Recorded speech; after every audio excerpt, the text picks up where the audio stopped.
Fresh off a rivalry win, the Scots return home to face the #1 team in the district. It's a championship-level game from Highlander Stadium. The Highland Park Scots and the Berkner Rams, presented by Game On Sports. The JSX pregame show is next.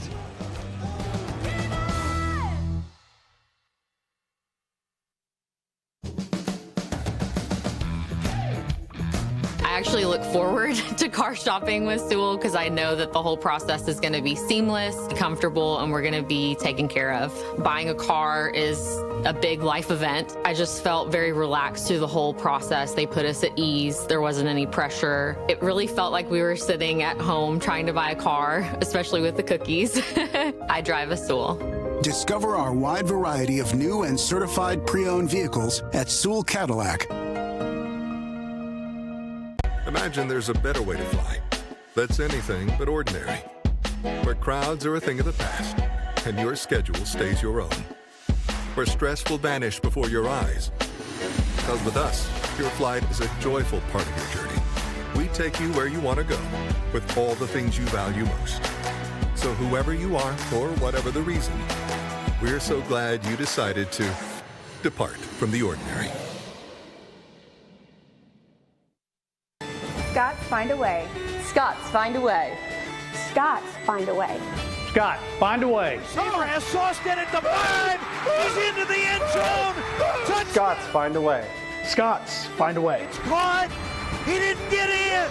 Highland Park is back-to-back state champion. Scots find a way. Scots find a way. We are Dallas-born, Dallas-based, and family-owned. We support the Highland Park Scots.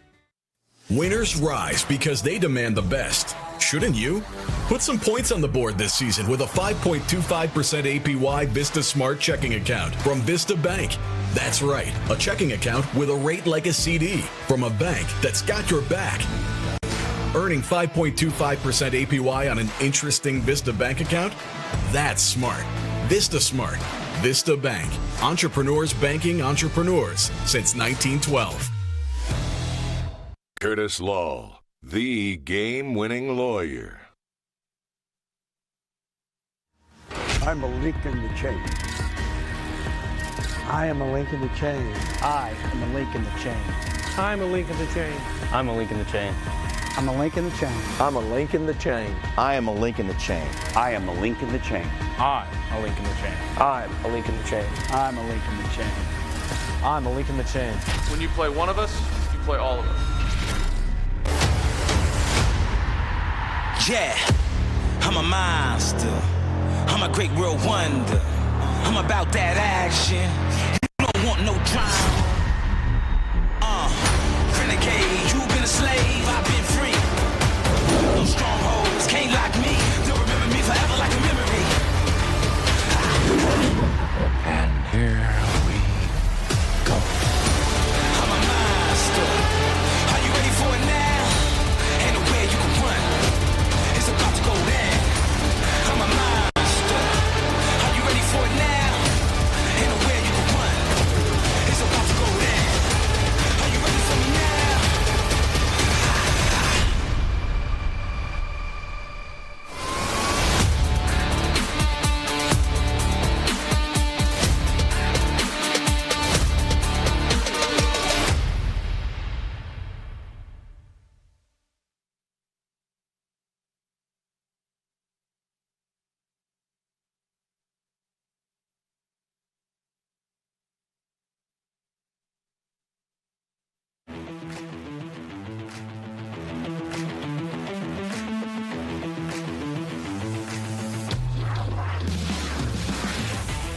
Welcome to Highlander Stadium. This is the JSX pregame show, JSX private jet perks at airline prices as we get set to preview the Highland Park Scots and the Berkner Rams, presented by Game On Sports. I'm Will Washington here.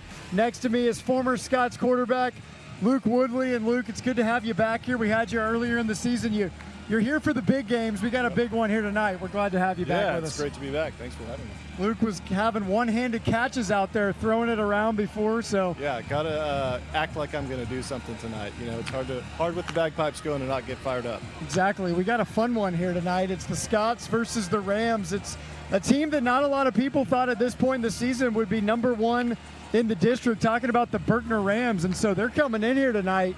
This has turned into the biggest game of the season. Scots have a really big chance to make a statement tonight and really put themselves in a good position in the district. Yeah, we were talking earlier. If the Scots win tonight, it can cause a little chaos in the district. So it's an exciting game. No question. And Scots coming in with some momentum, coming out of a big rivalry win in the tollway tussle last week at SMU. Scots beat the Jesuit Rangers 15-13. These are some stats from the game. It was really a nice defensive performance from the Scots. Really leaned on that defense in order to get that big win. We got some good stats here. Scots winning 15-13, 413 total yards is what the Scots had. Very balanced, Luke. 201 through the air, 212 on the ground, but really leaned on that ground game. They rushed it 46 times.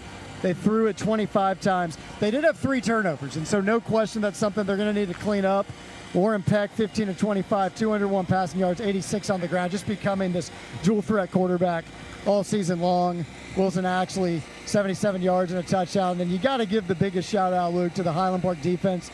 Allowed just 236 yards. Of course, Jesuit a passing team, but the Scots didn't let them get any type of work on the ground. 1.3 yards per rush, really putting a lot of pressure on Jesuit. What stood out to you the most? A lot of good things to choose from, especially defensively. Yeah, it's got to be the defense for me. I mean, watching that game last week, they did a really good job of shutting down everything that Jesuit wanted to do.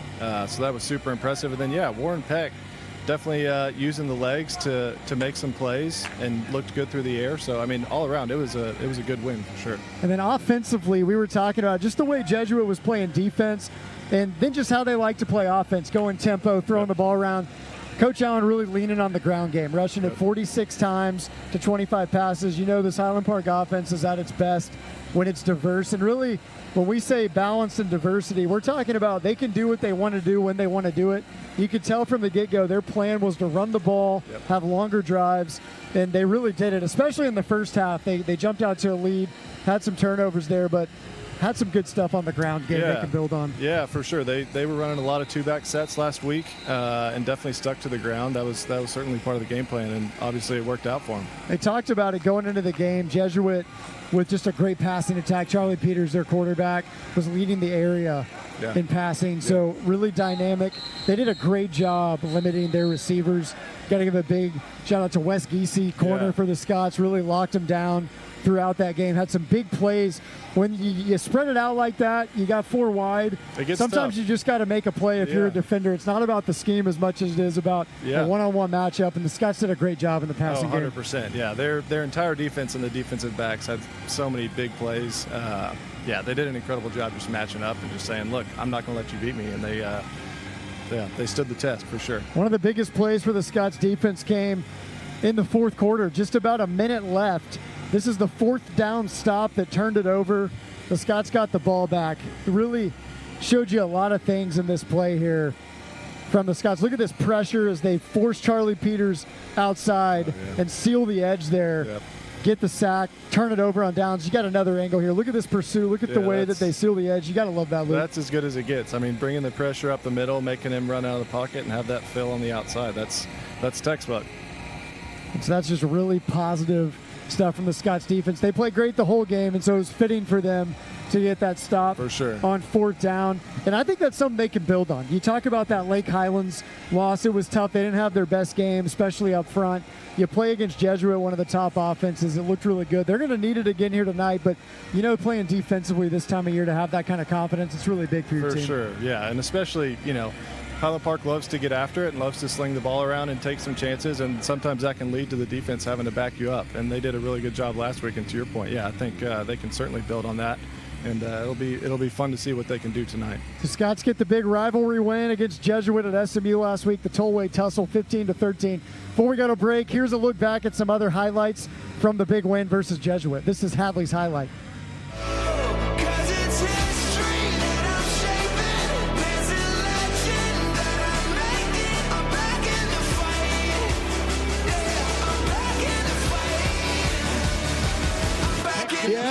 Yeah, gonna go up the middle. Boom! Turn the corner and got it. Touchdown, Highland.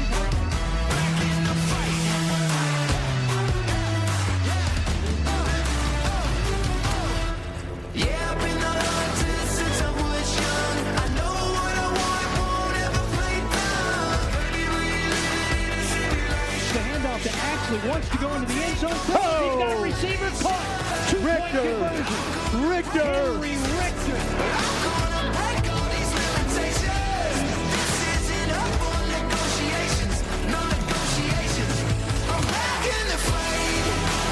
Pressure.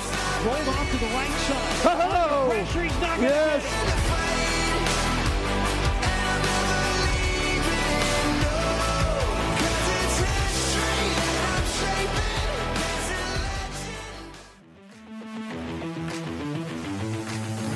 The best part about being a neighborhood bank is the neighborhood. It's the parks. It's the ball games. And it's the people we get to call neighbors. It's the friendly faces we see on the streets and in our lobby. Because at Benchmark, it's not about numbers. It's about neighbors. Our neighbors. Benchmark has your back. Benchmark Bank, family owned by Texans since 1964. Member FDIC, Equal Housing Lender. It's the Baker Brothers replay. Team Baker Brothers scored a big one with its touchdown tune-up. That unit sure has some cool moves. I'll admit it, Jimmy. That's one super shuffle. Free smart home thermostat with a new Lennox AC system.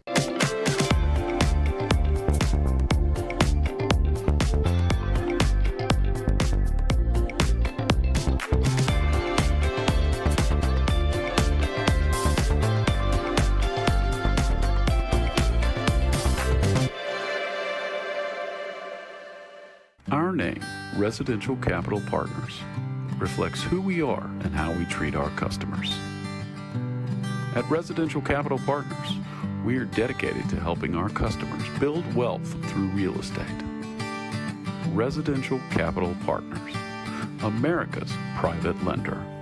Sewell is definitely a part of my family. Everyone, just has this great smile that we are happy to see you. We're so glad you're here. They really care about people, and that's not something you find at every dealership. I love to leave a dealership feeling peaceful, and I've never experienced that until Sewell. I drive a Sewell. Discover our wide variety of new and certified pre-owned vehicles at Sewell Buick GMC.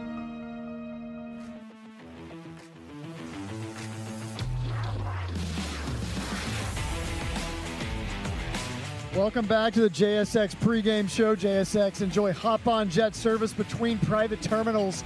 We're previewing the Highland Park Scots and the Berkner Rams, presented by Game On Sports, live at Highlander Stadium. Will Washington here with former Scots quarterback Luke Woodley. Luke, you've won a couple district championships yourself back when you were the Scots quarterback. These are the district standings for the district so far. Berkner at top, so not a lot of people predicted this going into the season, but Berkner at 4-0 right now. Lake Highlands number 2 at 3-1. Berkner upsetting Lake Highlands just a few weeks ago. You got Highland Park at number 3 here at 2-0. Then Richardson at 2-0. Scots will be playing them. They'll be playing Richardson Pierce later in the season, which is number 5 right now. And then you got some of these other teams. And so, Luke, I feel like it's been a while since we've seen the district this congested. I mean, there's so many different things that can happen. Of course, you just got to take care of business for sure, 1 week at a time, but there's a ton of different outcomes that can happen. Scott's still going to be playing a good amount of these teams. It all starts tonight, but there's a lot to look at here in this district. Yeah, it's certainly bunched up top right now in the standings, which makes it fun, right? It makes every game really count. So to your point, you got to go out there tonight and take care of business, and that can really be that's the only focus, especially they have so many of these teams left to play. There's a lot that can happen the rest of the way. But, yeah, it definitely makes it fun, puts more emphasis on every game, every down, every play. It's a good team here tonight in Berkner. We'll preview that one in a little bit. The good news for Highland Park is that they get to play this game at home. And we talk about it each time we're here at Highlander Stadium. Just have a tremendous amount of success here over the years here at Highlander Stadium. They've been great here since 98. October 10, 1998. Since then, they've been 123-2. Yeah. And so just dominant in these confines. An 84-game winning streak, of course, from 99 to 2015. They're on a winning streak right now. And so if you're going to play the number 1 team in the district, it's a great place to do it, Luke. For sure. Why does it make it just such a home field advantage? Why can they really lean on it here tonight? And, you know, the crowd is always awesome. I think that's obviously has a big thing to do with it. But also, you know, it's such a tight community here that I think growing up, kids want to play for the Scots. And when they get the chance, it means a lot to them. It's not just some toss-up, I get to go play Friday night. You're getting to play for the Scots. And for most kids, that's something that they've wanted to do forever. So, I mean, it really matters. It really matters to everybody. We've got the teams warming up behind us right here. And one of the things I'm always looking at, Luke, when we're here in the end zone is we got the away team always warming up here right next to us. You can just see it. When they walk in here, they can feel kind of the aura of Highlander Stadium. And there's something that happens, the sun goes down, you get into that second half, and it kind of takes on a different level. I know one of the things the players have been talking about this week is they've really challenged the student section. Yeah. They've asked the student section tonight. They really want this to be a home field advantage. And so you know how it is. It's really important, especially when you're playing defense over in that back end by that student section, for the crowd to really impact it. And so they've been talking about that this week. They want to see it. You know how important that student section is going to be tonight. Yeah, it's great, especially when they get into it like they usually do. It can get rowdy down there in the student section, and it plays a big part in the game. I mean, they get close to the goal line down there. You can mess up their communication, and it's a legitimate factor. So Scots have a lot of these big games coming up, especially against these Richardson schools. It's going to start tonight against Richardson Berkner. This is the Scots schedule so far this season, coming in just with that one loss against Lake Highlands. Of course, having the huge win that you were here for, Luke. Feel like you're kind of a good luck charm here at Highlander Stadium against Louisville. It was a defensive battle. Yeah. Scots won another defensive battle a week ago against Jesuit. It's a tougher district this year here at 6A. A lot of these teams really developing since last year. So here tonight, you got the Berkner game, and then you've got these Richardson games. You can circle that game at the end against Pierce. Pierce with a really good offense. They almost beat Berkner a couple weeks ago. It was a really close game. And so, Luke, what stands out to you here as you look at this Scots schedule? You know, I mean, for me, I'm looking at the final game against J.J. Pierce. That's an old rivalry, and to finish the regular season with that game, that's as exciting as it can get around here. So that'll be a great game. And it's going to be here at Highlander Stadium. And when we were both playing at Highland Park, that was the rivalry game, both in basketball and football. So no question, that's when you got circled. We ended our season as well with a game against J.J. Pierce. And so really a big rivalry. But it all starts here tonight. You know that the Scots are not overlooking it. And so coming in here tonight against Berkner at 4-0, it's been interesting. They've been playing these teams. I think one of the things I'm seeing in this schedule, Luke, is a lot of these teams have different styles. You got Lake Highlands, they like to pound it a little more. Berkner likes to run it. They're a little bit more 50-50. For sure. But no question, there's some different styles. Before we go to break here, we got to look at the Thursday night scores. These are some scores from last night with the JV and freshman teams.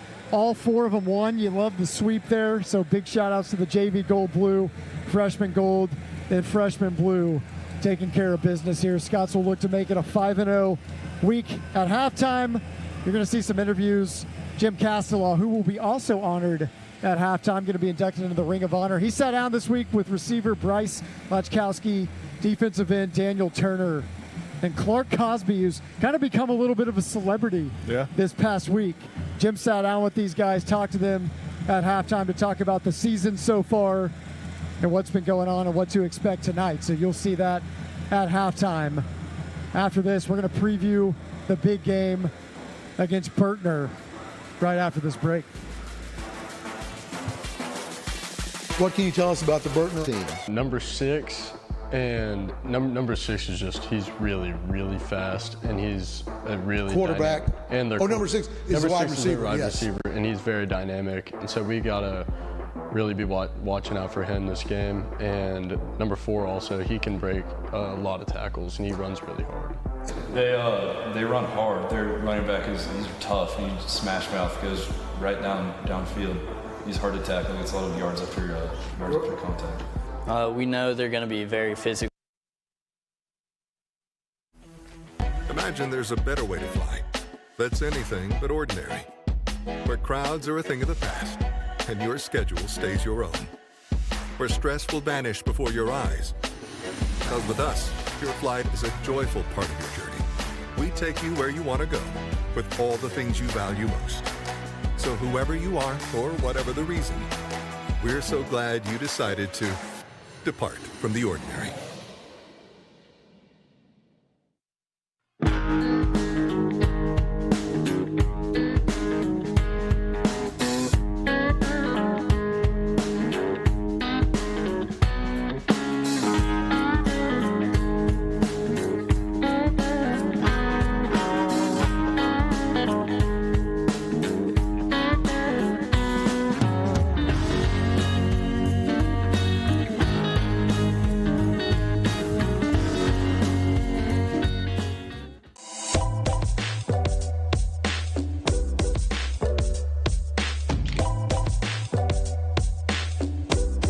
Highland Park Village, Dallas's premier shopping and dining destination.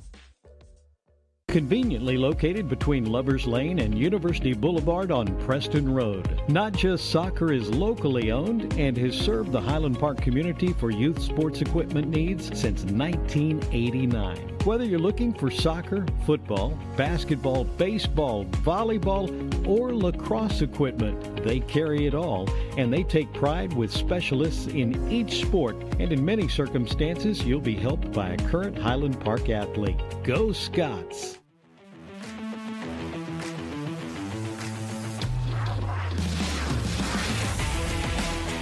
Welcome back to Highlander Stadium. This is the JSX pregame show. JSX now flying nonstop to Boulder, Colorado, and Las Vegas. Will Washington here with former Scots quarterback Luke Woodley as the Highland Park Scots get set to take on the Richardson-Berkner Rams. Berkner at 4-0 in the district, number 1 so far. So this is a shot for the Scots to really take their shot here and put themselves in the driver's seat, hopefully. So this is our scouting report here for Richardson-Berkner, the Rams. It's a really good team. Got a lot of good things this season. They beat Lake Highland. Highland's 55-35 in week 5, and so that was a little bit of an upset. They really put it on them. They looked phenomenal in that game. 4-0 in the district. They did lose 2 non-district games, and so, you know, if you're Coach Allen, you can watch the film on that, see some things. You got some key players. It's really all going to start with their running back, Jamari Williams, and their receiver, Damian Crow, number 4 and number 6. Those are the guys the Scots are going to have to stop here. So, Luke, when you look at this team, the Berkner Rams, they've improved a lot. Scots beat them a year ago at Berkner. It's a little different this season. This is a much improved team. They've got a lot of strengths. What stands out to you about them when you look at them here? I mean, obviously they're very good, right? I mean, they took care of Lake Highlands. They're 4-0 in division play. It looks to me like they like to, you know, ground and pound the ball, and they just kind of hold on to the ball and say, we're going to line up against you. Can you beat us? Yeah, no question. Their quarterback, Cornell McGee, the 4th, he's got 11 touchdowns, no interceptions. And so he hasn't turned it over, and a lot of that is in just talking to some of these players this week. They like safe passes. Yeah. And so the thing that we can expect from them is a lot of slants. They love throwing the slant, and so we'd expect the Scots to really be keyed in on that. They want the safe passes, and then they want to run the football. And talking to the guys, a lot of the things they've been talking about is he's a tough guy to tackle. And so the Scots have played some tough running backs this season. This is going to be one of the tougher ones, no question, Luke. They're going to have to take away these players, really tackle well in space, key on the things they like to do well. You know, it hasn't been a team that's turned it over a whole lot, and so it's just going to come down to playing good, solid, fundamental defense. Yeah, for sure. I mean, it definitely looks like Berkner's a disciplined team, especially that 11 touchdowns, no interception mark. That's impressive. So our defense is certainly going to have to play disciplined, and to our point earlier, just kind of carry on what they were doing last week. And then defensively, the Rams are extremely aggressive. They blitz more than 50% of the time. They're allowing under 23 points a game, and so they're going to go for it tonight. They're going to send it here. They're going to try to force the Scots into creating some turnovers. And so, look, one of the things that is definitely nice tonight here as we preview this matchup against the Rams is the weather. Oh, yeah. The weather is way better here tonight. I've finally broken out the long sleeves. Yeah. And so we're predicting tonight at kickoff it's going to be about 81 degrees. And so a much more pleasant night. The low is in the mid-60s. And so as that sun goes down, we're expecting just a beautiful night here tonight at Highlander Stadium. So it's finally nice to get that fall weather coming in here. I'm jealous of the long sleeve. I should have thought about that.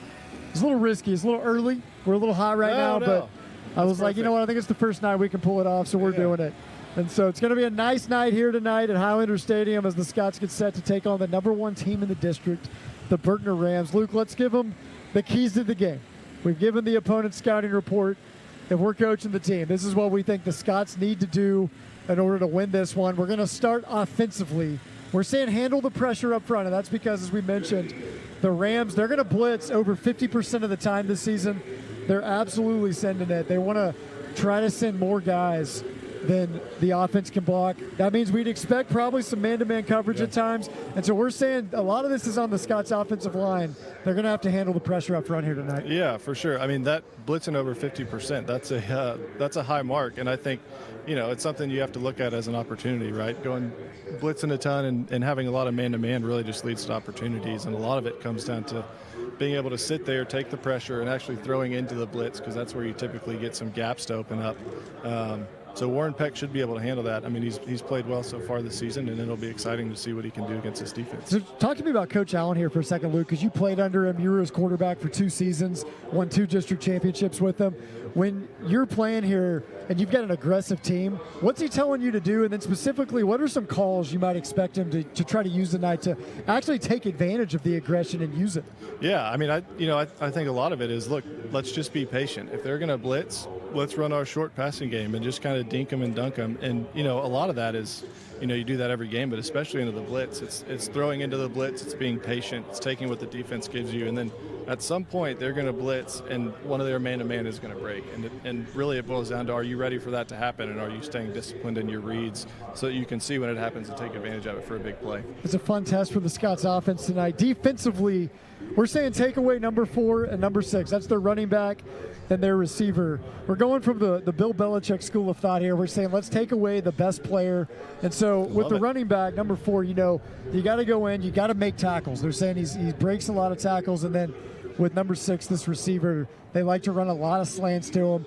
And so, Luke, what do they need to do to take away these 2 players, their best skill guys here tonight? Yeah, I mean, to me, it's taking away the receiver first, right? I mean, if they're already loving to run the ball and they're throwing a lot of slant routes, I'm doing whatever I have to do to take away the receiver so that I can make them one-dimensional. And then I'm just going to bring pressure. I'm going to load the box, and I'm going to take away that receiver and just kind of live and die by that. I'm going to try to make them one-dimensional and see if they can beat me just lining up and just going ground and pound. And in the 2 non-district losses, that's where they struggled. They played McKinney earlier. And so if you can make them one-dimensional, just lean on one area, specifically that run, I think that's going to be some area that the Scots can take advantage of. And then the last one, kind of the intangible one today for us, is we're saying 3 phases. And so, Luke, one of the things we've seen from the Scots, we've seen some games where the offense has led the way. We've seen some games where the defense has led the way. They've been able to beat you in a variety of ways. But tonight in this one, we want to see it all come together, because for the Scots to really make that district championship push here in this second half of the season, we want to see a game where all 3 phases come together: special teams, offense, defense. You know that the Scots in these type of big games, Luke, they really lean on the special teams.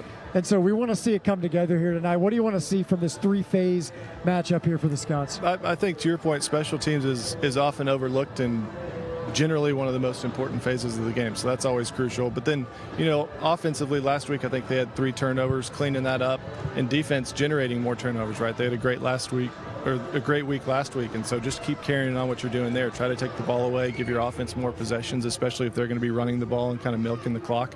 The more possessions we can take away and give back to our offense is going to be key. So, yeah, putting it all together is going to be huge. Special teams is going to be big. And, love to see it all come together. It's cooling off a little bit here. The crowd's starting to file in, that student section packing out. Again, the players really asked the student section this week. They wanted to bring it. It's a massive game playing the number 1 team in the district, the Berkner Rams here at Highlander Stadium. This can really catapult the Scots into the regular season. So, Luke, we're going to wrap it up with this. We're going to do our picks to click, where we each pick a player or position group that we think is going to go off here tonight. I'm going to let you pick the offense, Luke. Who do you think is going to have a big game here tonight for the Scots? Oh, man, that's a good question. I'm going to go the entire offensive line. If they're blitzing over 50%, they're going to have a really big game. They're going to have to be really good on their blitz pickup. And, picking up blitz and then being able to run block. They've been really good at that all year. So continuing to do that and being really efficient in blitz pickup should lead to hopefully a victory. Totally agree, and maybe even taking advantage of some screen opportunities. Oh, yeah. Puts a lot on the O-line tonight, so we want to see that gel. Defensively, I don't know if I'm allowed to do this, but I'm hosting the pregame show. I can make the rules here. You make the rules. I'm going Wes Giese 2 weeks in a row. I picked him last week. He had a great game. I think he's got to have another one tonight because, again, top receiver. I think so much of the Scots' success tonight is going to come down to can they take away Berkner's top receiver. And so Giese did it a week ago. I want to see it again tonight. I think that's going to be a major thing for the Scots. And so that's going to do it here for the JSX pregame show. Luke Woodley, former Scots quarterback, Will Washington. We will be back at halftime to break down the first half. Kickoff is next. This is the Scots and the Rams, presented by Game On Sports.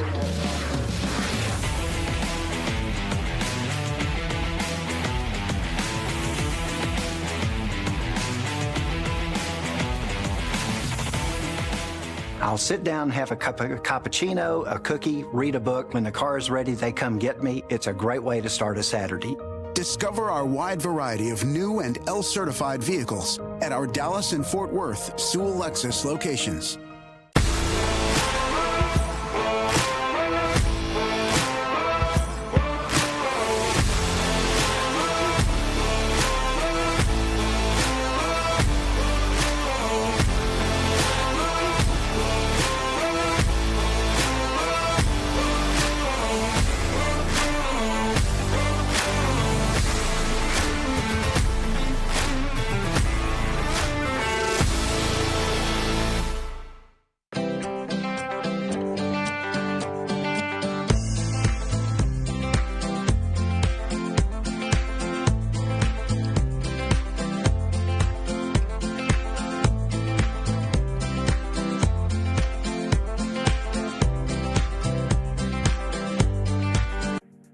At Patmos Capital Partners, our focus is on one thing: serving people.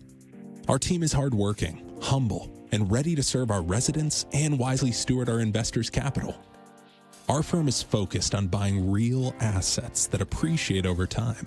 We buy in growing communities with a high amount of job growth and in-migration. With a deep network of broker relationships, we pride ourselves in offering our investors off-market opportunities with attractive, risk-adjusted returns. We add value by employing best-in-class management teams who are dedicated to creating a thriving community by putting its residents first. Our in-house construction teams operate with a high level of detail, speed, and efficiency, and improve our interiors and exteriors with a unique focus on design and new amenities. This allows us to increase revenue and decrease expenses, boosting our bottom line and maximizing our property values. We serve our investors with quarterly distributions, attractive tax advantages, and a hedge against inflation. Interested? Visit patmoscp.com today.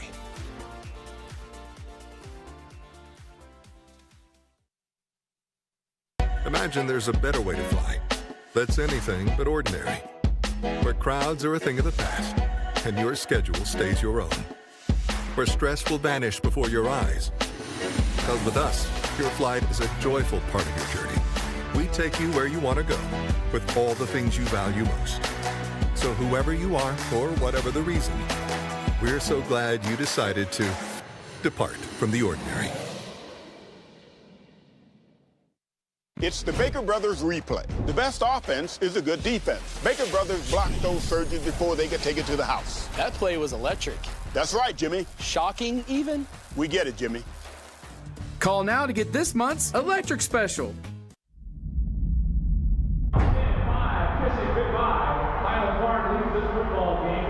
Stafford was under pressure, rolled to the left, threw 43 yards into the end zone for a prayer, and Highland Park comes down with the touchdown. Offside kick to come. Across the middle of Snowstead. Touchdown, Highland Park. The game is over. Highland Park has won the state championship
Well, happy football, everybody. We're at Highlander Stadium tonight where the Scots play host to the Berkner Rams in a key district matchup. Rams lead the district with a 4-0 record. Highland Park currently third, sitting at 2-1. The Scots come into the game tonight after a grinding 15-13 win over Jesuit. They face a Berkner team that is loaded with speed. We've got cooler temperatures. The Scots have home field advantage, and coming up, a closer look at Highland Park and at Berkner as we tune up for another fun Friday night of Texas high school football, and it all comes your way next.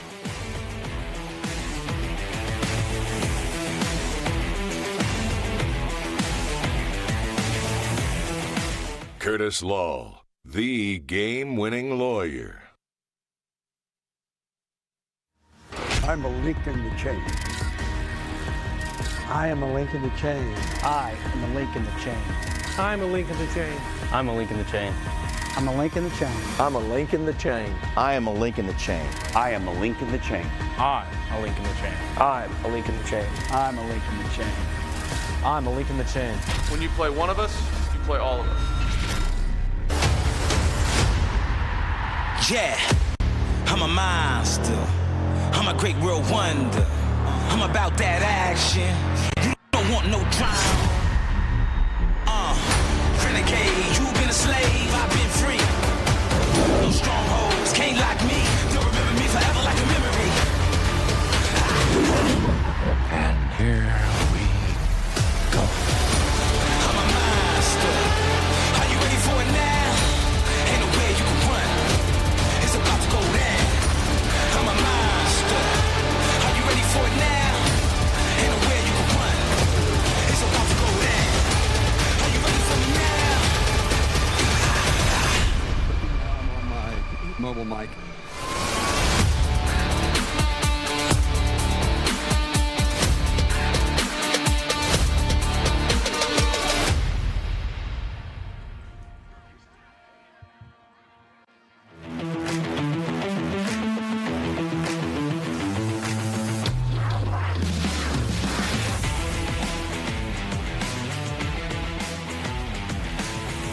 Well, we've got somewhat cooler temperatures and a great night for Friday night football as we welcome you to Highland Park.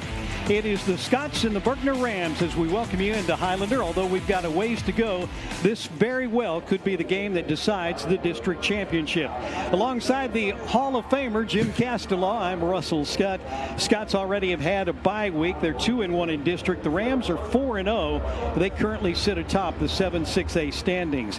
Special night as we honor the newest member of the Highland Park Athletics Hall of Fame. And that is my well-deserving broadcast partner, Jim Castellaw, and congratulations. Thank you. I appreciate you running over there before you had to run up here and do double duty tonight. Not sure how well deserved it is, but I'm thankful for it just the same, and it's a great honor. And I got to see a bunch of my old players over, as well as teammates in high school, so it's a blessing. Third member of our broadcast crew tonight, again, Jay Ellis, who is making his way down to the sidelines. Jay, it's kind of special for me to be up here with a Hall of Famer. You know, it is special, and I've been telling people all week, this guy does deserve it. He's humble, and he told you he doesn't, but he's done things here in this community, and he's coached forever, and beyond just football. You know, Jim Castellaw was the president of the Alumni Association for several years, and it's just a friend to everybody. So I'm proud to call him my friend, and proud to be a part of this night where we're honoring Jim Castellaw. Well, there comes the Highland Park Scots right there as they run onto the field to get ready to take on the Berkner Rams. The Scots beat Jesuit last week 15-13. They knew it was going to be a tough game. Any worries tonight that the Scots overlooked Berkner after that tough game last week? After Lake Highlands, no. I think they learned their lesson. I don't think there'll be any overlooking. Now, does that mean that Berkner's not going to play a great game? Berkner's going to play a great game because Berkner is super talented, maybe even more talented than Lake Highlands when you look at them on film. They've got oozing speed at every position out there. And so I don't think there's going to be any overlooking them by any of the Scots. A little bit about the Rams. They come in 4-2, 4-0 in district play. Their two losses were to Wiley, East, and McKinney, both non-district games. They average more than 290 yards a game, pretty much 50-50 as far as the run-pass goes. Only 4 turnovers this season. No really big key stats that you look at either on offense or defense and go, oh, that's why they win. But the one thing they've got on both sides of the football is speed. They do, and it literally jumps out at you when you're watching them on film. They've got a great running back in Jamari Williams, number 4, and a sophomore wide receiver who happened to start last year as a freshman, Damian Crow. Keep your eye on him because the Scots will have their hands full keeping him out of the end zone because he can fly. Couple of changes for Highland Park tonight. Slot receiver Steele Tobin out due to an injury and probably is going to miss 2, maybe 3 games before he comes back. So they'll slide Brian Rapp out of the backfield into that slot receiver. He'll get the start tonight. Over on defense, Wesley Winfield, who set out with minor injury last week, is back at outside linebacker. Jay, let's start with you. Talk a little bit about the Scots defense and what we have. You know what? We've got the coin toss just about ready to happen out at the center of the football field. So let's go down to the referee as he introduces everybody. Tucker. And as we've done previously this year, they may have a predetermined coin toss, but right now they're all meeting, and we'll find out the results shortly. Well, let's talk a little bit about the Highland Park offense. First of all, they had another 400-yard outing last week. They really have started to put things together. And quarterback Warren Peck, you know, we talked about it on that 2-point conversion last week, was able to read his keys so well. That's David Tucker, the referee. So let's have a great game. All right. Berkner, you won the toss. You deferred. You're going to be kicking from the clock. All right, so Highland Park. So Highland Park's going to get the football, and we'll start offensively. And normally that's what Highland Park's going to do anyway, whether they win the coin toss or not. They like to play offense first. Wants that ball. And this offense is really potent in what they do. Over 400 yards in 4 of their 5 games this year. Just your thoughts on what they've done offensively. Well, they've been super impressive to me. What Warren Peck has done is just incredible for a Highland Park quarterback to amass that many yards and do so well running the option. He has learned how to put his foot in the ground and make a turn and turn upfield. You know, a lot of times in the past there have been quarterbacks that run out of bounds. Well, Warren Peck's not one of those guys. He's going to make big-time yardage. Also, you know, the offensive line is really I think they're starting to mature. They were young. People forget the fact they think these offensive linemen have been here a long time. You had with Pickelman out, you had all day a sophomore in. You had 3 juniors and 1 senior. Now Pickelman is back, thankfully, but I think they're starting to gel as a group. We'll go down to the national anthem right now.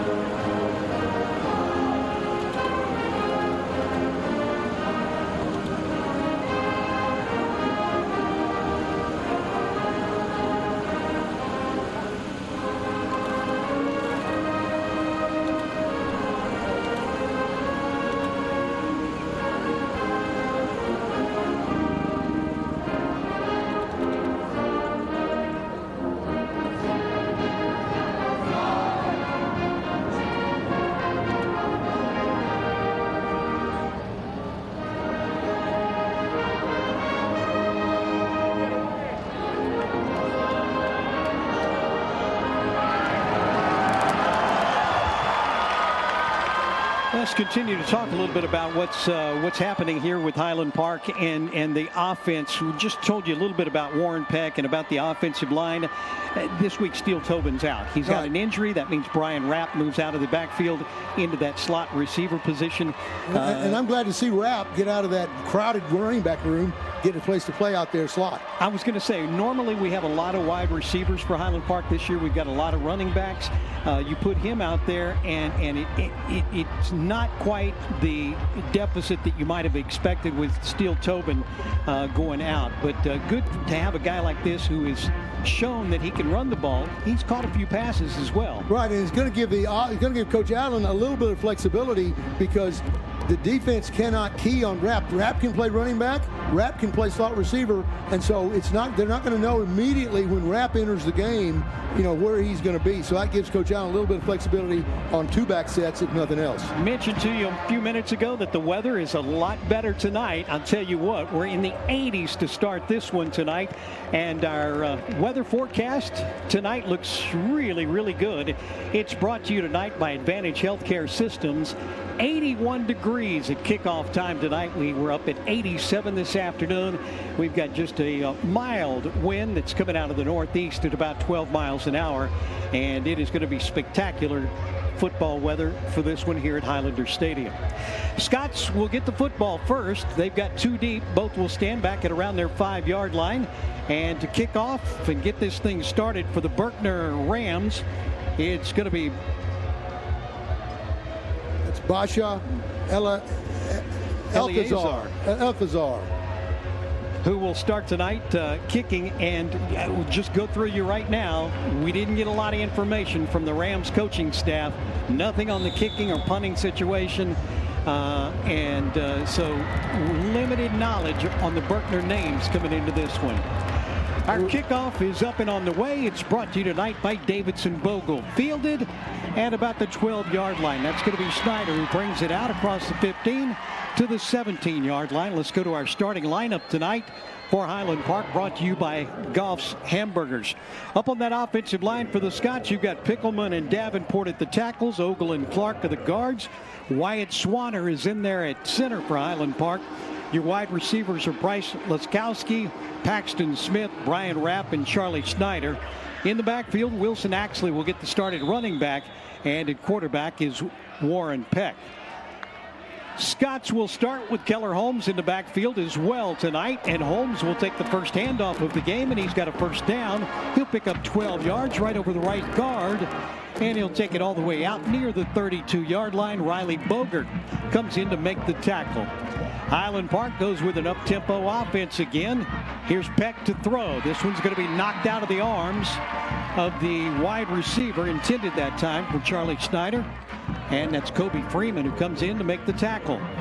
The tempo coming in again for the Scots. They're not wasting any time. Going to put some pressure on the Berkner defense to adjust quickly. That Berkner defense has a 3-man defensive front. Here's a little inside screen coming back to Highland Park. This is Axley who'll take it across the 35 down near the 37-yard line. He'll pick up 5, maybe 6 yards. And coming in to make the tackle, this one's going to take me a minute. Richard Ukachukwa made the tackle, the outside linebacker for the Berkner Rams. Just a nice little tunnel screen right there. Actually picks up good yardage, free play. This is going to be an offsides call against the defense. Highland Park goes into their free play mode where they send a receiver up the left sideline. Charlie Snyder was the intended receiver. It's over his head. They'll bring it back, and this should be a first down for Highland Park by way of penalty. First down. Berkner's defense, they run a 3-4, and they are very active. They've got some outstanding pass rushers up front. Number 18, Riley Bogert, we talked about. Number 3, Caden Alcorn. And the anchor of that defense, Jaquavius Kennedy, number 0. Keep an eye on them because they do pressure the quarterback in previous games. Berkner averages almost 10 penalties per game. That's their first of the game. Here goes running play right up the middle again. This is going to be Keller Holmes. And again, he'll juke his way through the middle of that defense, and Ujukwa comes in to make the tackle, but not before Keller Holmes has another first down run. Well, Coach Allen obviously intent on pounding Berkner. Let's see how they can hold up. They love to blitz, so staying out of long yardage situations is going to be critical for the Scots, because when they do that, they'll bring 4, 5, and even 6 players sometimes. Holmes had 2 carries on this drive for a total of 24 yards. He goes out. Cooper Schindel comes into the game. Here's a handoff to Axley. He'll shake 1 tackle and grind out about 4 yards. Coming into the game, Keller Holmes had rushed for 269 yards on 41 carries. Wilson Axley, 252 yards on 43 carries. Those are going to be your 2 main running backs for Highland Park. And Cooper Schindel has done a really nice job of coming in to spell them when they need time. This time, straight drop back. Peck across the middle, complete. Wide open. This is going to be a big first down for Highland Park. All the way down to the 15-yard line. Paxton Smith And the Scots will have it to the 14-yard line and a first down. Oh, nice little touch on the ball that time by Warren Peck. It looks like Paxton Smith is going from his right slot position, a little crossing route between him and Brian Rapp. And Peck puts the ball right on the money, picks up first down inside the red zone. That red zone brought to you by Shelby American. Let's see what the Scots do in the red zone right here. From the 14-yard line. Dog blitz. Here's a handoff. Actually started right, cuts back to the left side. He'll get down near the 8-yard line before he's going to be dragged down.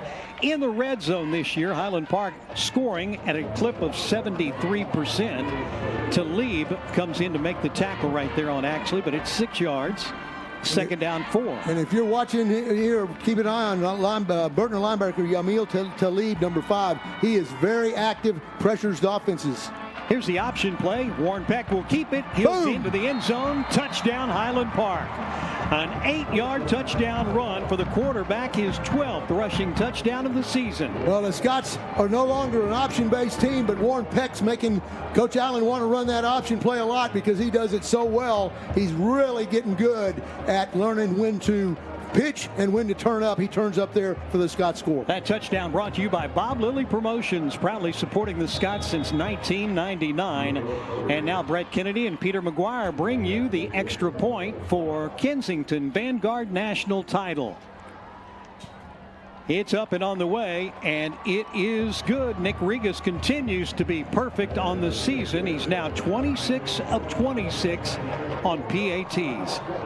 I almost wish you wouldn't say that, but he has been very good this year. Here we see the replay, the touchdown. Good block right there from Case Pickleman on the end. You got Gage Clark in there as well. Pulling around on that one is Davenport. Great job to the left side of the offensive line for the Scots' first score. Our replays this quarter being brought to you by Origin Bank. Every great relationship has an origin story. Origin Bank with our first quarter replay. Scots jump out to a 7-0 lead. They score on the opening drive of the game. It's the 4th game out of 5 this season that they've scored on their opening drive. Well, here's a scoring drive for the Scots. Very impressive right out of the gate. Scots seem like they are ready to play. They go 82 yards in 8 plays, take 2 minutes and 35 seconds off the clock. The touchdown, a 12-yard option by Warren Peck. Regis has the extra point, and with 9:25 to go in the first quarter, it's Highland Park 7, Berkner nothing. Highland Park's going to go with their 2-kicker formation. It looks like it's going to be Damian Crow deep to do the return chores. He'll stand about a yard deep in his own end zone. And keep an eye on number 6, Damian Crow. Scots want to kick it away from him because, again, he can fly. Only a sophomore, but a D1 type talent. It's a high end-over-end kick. This will go out of bounds. In fact, I think the trumpet player made a nice catch in the stands over on the far side. And win that tube over there, didn't it?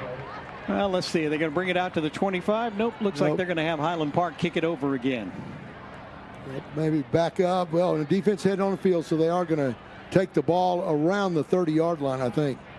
Jay Ellis is along the sidelines for us tonight. His sideline reports are brought to you by Macero, Mexican Spirit, American Life. And Jay, your thoughts on that first drive for Highland Park? You know, what I noticed is the Berkner linebackers are really honoring the outside releases of the running backs for Highland Park. I'm sorry, can you hear me? Highland Park. Oh, they're really honoring the releases of the Highland Park backs, which is why Highland Park ran the fake to the on the little swing pass and then through the screen to the left, and then they were also able to open up that seam pass that Smith caught, same action. So I think Randy Allen knows what to expect and has game planned well so far. Cornell McGee, the quarterback for the Berkner Rams. He'll have 2 running backs to either side of him as he works out of a shotgun on their first offensive play. And now they're counting off to make sure we've got enough, maybe not too many. And there is a flag right there. They had 12 people on the field.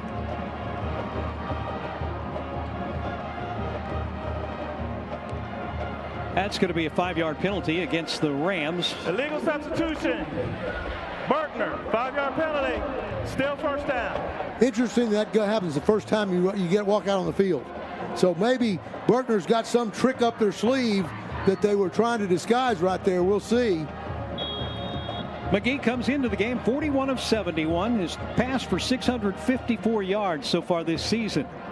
Takes a snap, hands it off. They got a seam that goes along the left side. Jamari Williams on his first carry down to the 31. Jack Morris, inside backer for the Scots, steps in to make it after a 5-yard pickup. Looks like the Rams will go with an up-tempo offense as well. Jamari Williams, super talented running back for Berkner. He's one of the few seniors out there playing. A lot of underclassmen occupy the starting spots for Berkner. But Jamari Williams reminds me a lot of Deontay Dean at Lake Highlands. He's that type of breakaway back. If you give him a crease, he'll cut back and take it and be gone.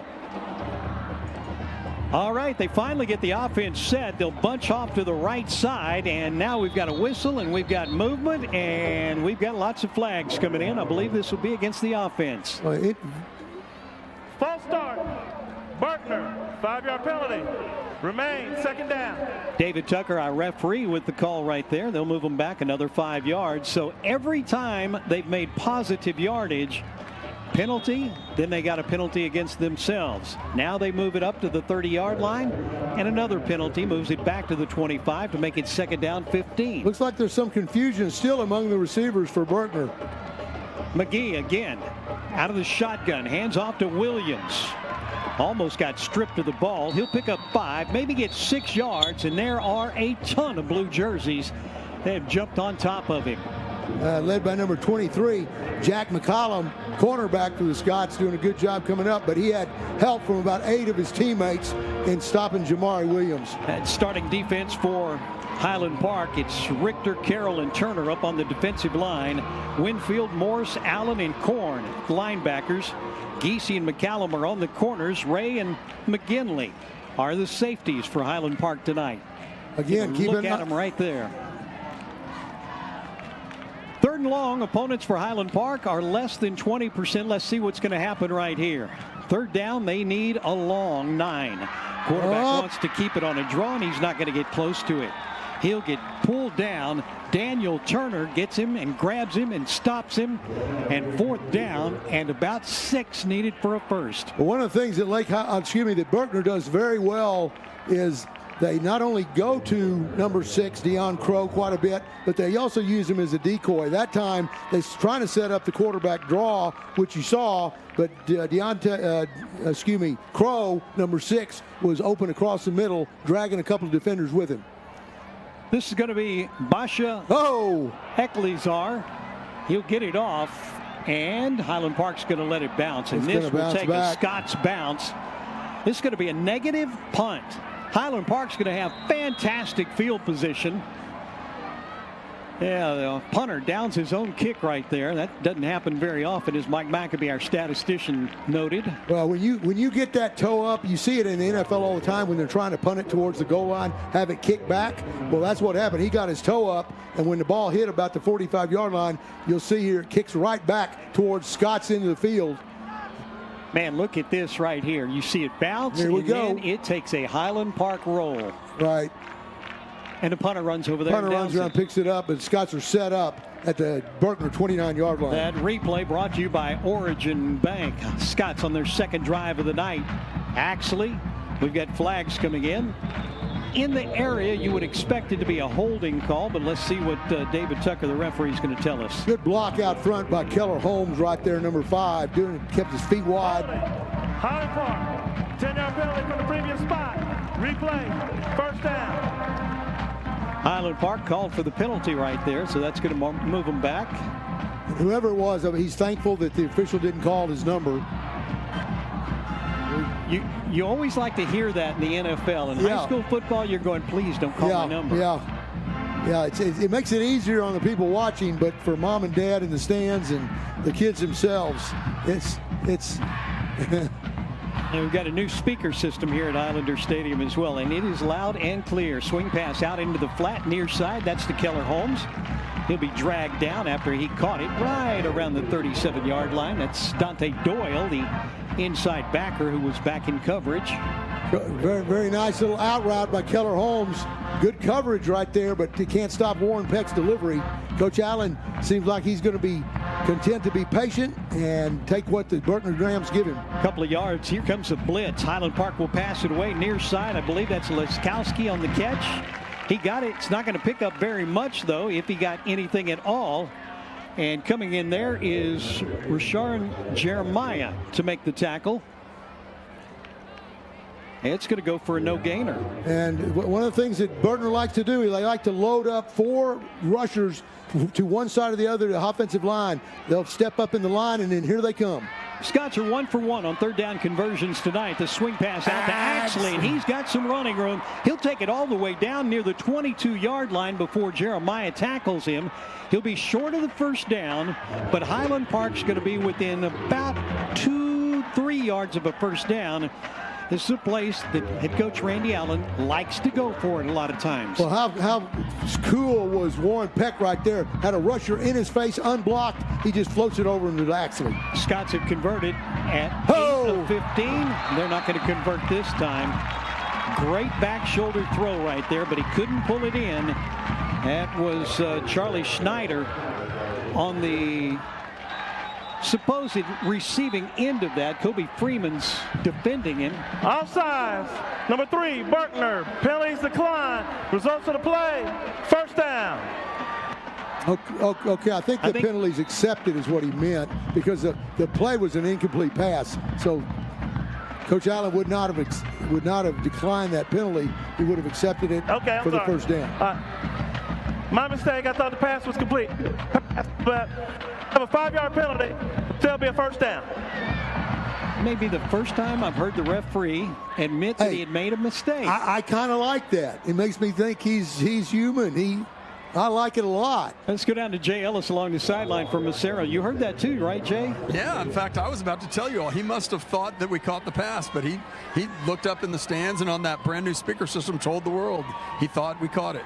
First down, Highland Park. From the 17-yard line, Peck steps out of that option play, wants to throw it. He's going to be sacked. He'll be dragged down around the 23-yard line. Jaquavius Kennedy came back there and grabbed him around the jersey. That's going to be the 9th sack that Highland Park's offensive line has allowed this year. And this one's going to drag them all the way down back at the 24-yard line, make it a 2nd down and 17. Well, one of my keys to the game was eliminate the big play, and one of the other was to make sure you pick up that Berkner blitz, give Warren Peck time to throw. They do a lot of movement, a lot of looping. Scots need to pick that up, give Warren time to dish it out. Peck again wants to throw. This time he'll roll off to the left side. Cox throws, has a receiver, and it's broken up really nicely back there. Rapp, the intended receiver, coming up there to knock it away is Kavian Grady, the safety. And one step closer, and he might have had a pick right there. Berkner can break on the ball, so you cannot telegraph where you're throwing it, or it could be a disaster. And we saw an example of that right there. Warren got a lot on the ball, considering he's going to his left, but the secondary will break up, but that makes them prone to double moves as well. Scots are 1 for 2 on third down conversions tonight. They'll go with an empty set formation right here. Nobody in the backfield except Warren Peck. Looks like man coverage across the field. Peck steps back. Here comes the rush. Now he kind of rose up, tried to throw it over the top of the defense. Intended that time for Brian Rapp. And it is incomplete. And the Scots will face another fourth down situation. Looks like the kicking team may be coming on right now. This will be the first field goal attempt of the season for Highland Park. Nick Regas, as we said, has been perfect on PATs this year. This will be a 41-yard attempt. That's Kay Trotter holding for the Scots in Steele Tobin's absence. From the 41-yard line, 31-yard line, a 41-yard kick. He's got plenty of distance. Man, that's a pretty kick, and it's good, too. It's good. That's going to make it a 10-0 Highland Park lead with still just over 4 minutes to play in the first quarter. Well, this has not started out the way Berkner wanted it to. I can tell you that much right now. They have barely got it. They haven't even got out of there into the field yet, and that punt really put them in a hole. But the Scots got to be happy with how things have gone so far. We've seen the speed on the defense so far for Berkner. They're getting around. They're putting pressure on the quarterback. Haven't seen that so much in the offense as of yet. Offense looks totally confused in some areas. I mean, I don't know whether, sometimes we don't know what's happened. They may have had to replace a guy who got sick. They may have had to put a young guy in there. If you look over on Berkner's sideline, there's not a lot of players, so they're really probably hurting for depth. And that's what may be showing on offense, because in the previous games against Lake Highlands and Pierce, they didn't have this problem. Our kickoff tonight's are brought to you by Davidson Bogle Real Estate. Land is their business. Our thanks to Davidson Bogle for being a sponsor of Highland Park football. Again, that scoring drive, the Scots goes just 7 yards that time in 5 plays, takes 6:47 off the clock. The scoring play, 41-yard field goal by Regas, and with 4:13 to go in the first quarter, it's Scots 10, Berkner nothing. Regas to kick off normal style this time. Foot to leather, high end over end. Damian Crow is back there. He'll field it from the 3-yard line. Brings it out to the 10 to the 15. Watch out. He's got a seam to the 20, broke a tackle at the 25, and look out. He could go. Boy, he's up the left sideline, and he's going to take it the distance. Damian Crow will return this for a touchdown. And the flag is down, Russell. Let's see if there's a block in the back behind the runner, because Crow, once he cleared about the 30-yard line, bringing the ball out of the end zone, he was gone after that, so it had to be a block in the back at some point. That's why people don't want to kick to Crow, because he's prone to do that at any time. And keep in mind, Damian Crow, just a sophomore, started last year, all year for Berkner as a freshman. Trey Bryant, the head coach for the Berkner Rams in his 3rd season. During the return, we had a legal block in the back. Number 4, Berkner. 10 yards from the spot of the flag. First down. David Tucker sounds a little winded right there, doesn't he? Here we can see the replay this with Damian Crow. And we'll see if we see the block in the back right there. Regan's trying to reach for him. And I think it's right there. And that's Jamari Williams. And again, our first quarter replays brought to you by Origin Bank. Every great relationship has an origin story. They're kind of deflating for Berkner. Let's see how they respond to something negative happening, taking away a big play. Can they bounce back? Can the Scots stop them? Well, they'll have the quarterback out of the shotgun formation. That's going to be Jamari Williams to his left. Offset a bit. They'll have 2 wide receivers to either side. Throw to the near side. That's going to be caught. That's DeMarcus Calhoun who made the catch. He'll get knocked down around the 32-yard line for the Scots. Anders Korn, outside backer, makes his first tackle of the night. Well, the junior Anders Korn has had a great start to his year, playing very well, always one of the leaders in stats as far as tackles and assists, tackles for loss. And he just needs to keep doing what he's doing, because he's doing an excellent job for the Scots. From the left hash mark this time, 3 wide receivers right. One's going to go to the left. And again, this is Braylon Gray out over the football. He's the snapper. Sends it back to the quarterback. Fake the handoff, and he is in trouble. McGee reverses direction. Goes the opposite way, and he's going to get bounced out of bounds on the far side.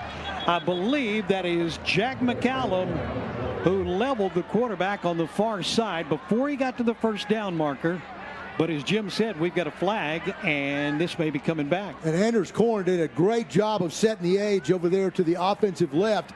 That time they faked the ball inside, and quarterback Cornell McGee wanted to go out to the left side, but McCorn stopped him. He reverses fields, goes the other way, still nowhere to go. There's our referee, David Tucker. Holding, number 50, Berkner. 10-yard penalty from the previous spot. Replay, 2nd down. Number 50 is Kenrick Lee, the right tackle. Cesar Adrian, the right guard. Braylon Gray is at center.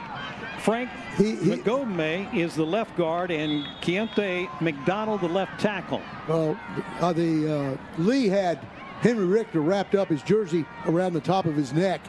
The 9 and the 7 were bunched up around Richter's neck because Lee was holding him so hard.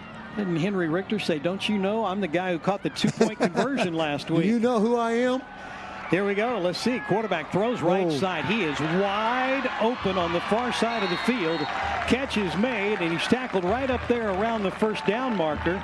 That's going to be Landon Polk who made the catch. And it's going to be just short of the first down. So 3rd and less than a yard needed. I think that was Brady Ray out there helping on the tackle too, but big 3rd down and 1 here. Let's see if the Scots solid up their defensive front, anticipating Jamari Williams' run. Again, opponents converting at only about a rate of 33% on 3rd downs against this Highland Park defense. Let's see if Cormac can stand up the center. Rams are 0 for 1 on 3rd down conversions tonight. High snap. They'll pull it down, hand it off. Williams trying to get around the corner. He got hit, and it's going to be really close. Down. I don't know if he got there or not. Daniel Turner made first contact and brought him down. The officials will tell us no gain, and a 4th down coming now for the Berkner Rams. Boy, awesome defensive play that time by Daniel Turner. He stands up the offensive tackle Lee, skates outside, plays inside, plays outside, slides off the block to make the first hit. On 4th down and 1, it looks like the Rams will go for it from the Highland Park 30 and a half yard line. Mike McAbee says it's the 30. Is it the 30 or the 31? 30, yeah. All right, 30-yard line. Oh, there comes the rush. Forced an early throw, and that was well, we got flags in the backfield. I'll tell you what, nice play right there for Jack Morris, who forced the pass sooner than the quarterback wanted to throw it. But we've got flags in the secondary. Well, boy, that's the one thing we've had tonight that we haven't seen in earlier games. There have been a ton of flags here in the first quarter. Yeah, especially against Berkner. This one's going to go against the Scots. Jackson McGinley in coverage that time on Damian Crow. And it's probably going to come out as an interference call. But I think the Highland Park coaches have made sure the secondary knows sometimes. Defensive pass interference, number 47, Highland Park, to be a spot foul, automatic, 1st down. When you're going up against a receiver like Damian Crow, sometimes an interference is not a bad thing because the option otherwise sometimes 46. Is a touchdown. It was called on Jackson McGinley right there. That is the 8th penalty we've had here in the first quarter between these two teams. 1st down set up at the 20-yard line. Oh, yeah. This time, quarterback's in trouble, hands it off, and there's no running room for Jamari Williams. And he gets run down by Wesley Winfield and Jack Morris. Nice to have Wesley Winfield back. I tell you, though, Clark Cosby did a heck of a job in his absence. It's nice to know because they'll need Cosby's depth as they move on down the road. Boy, what a form tackle that time by Jack Morris along with his buddy outside linebacker Wesley Winfield. Jack Morris leading this team in tackles with 45. 27 of those have been solo tackles for Jack. 2nd down and 10. Again, from the 19-yard line. Morris goes over to Allen and tells him something. Straight drop back. Throw off to the left-hand flat. Was it caught or not? Trying to see if the official said yes or no. Looks like he said yes, it is going to be caught.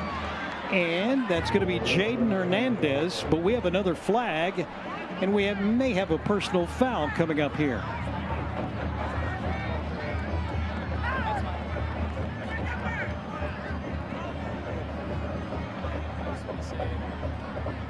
Well, there's a lot of hand fighting going on out there, a lot of holding on the part of Berkner's offensive line, and they're going to get called for it.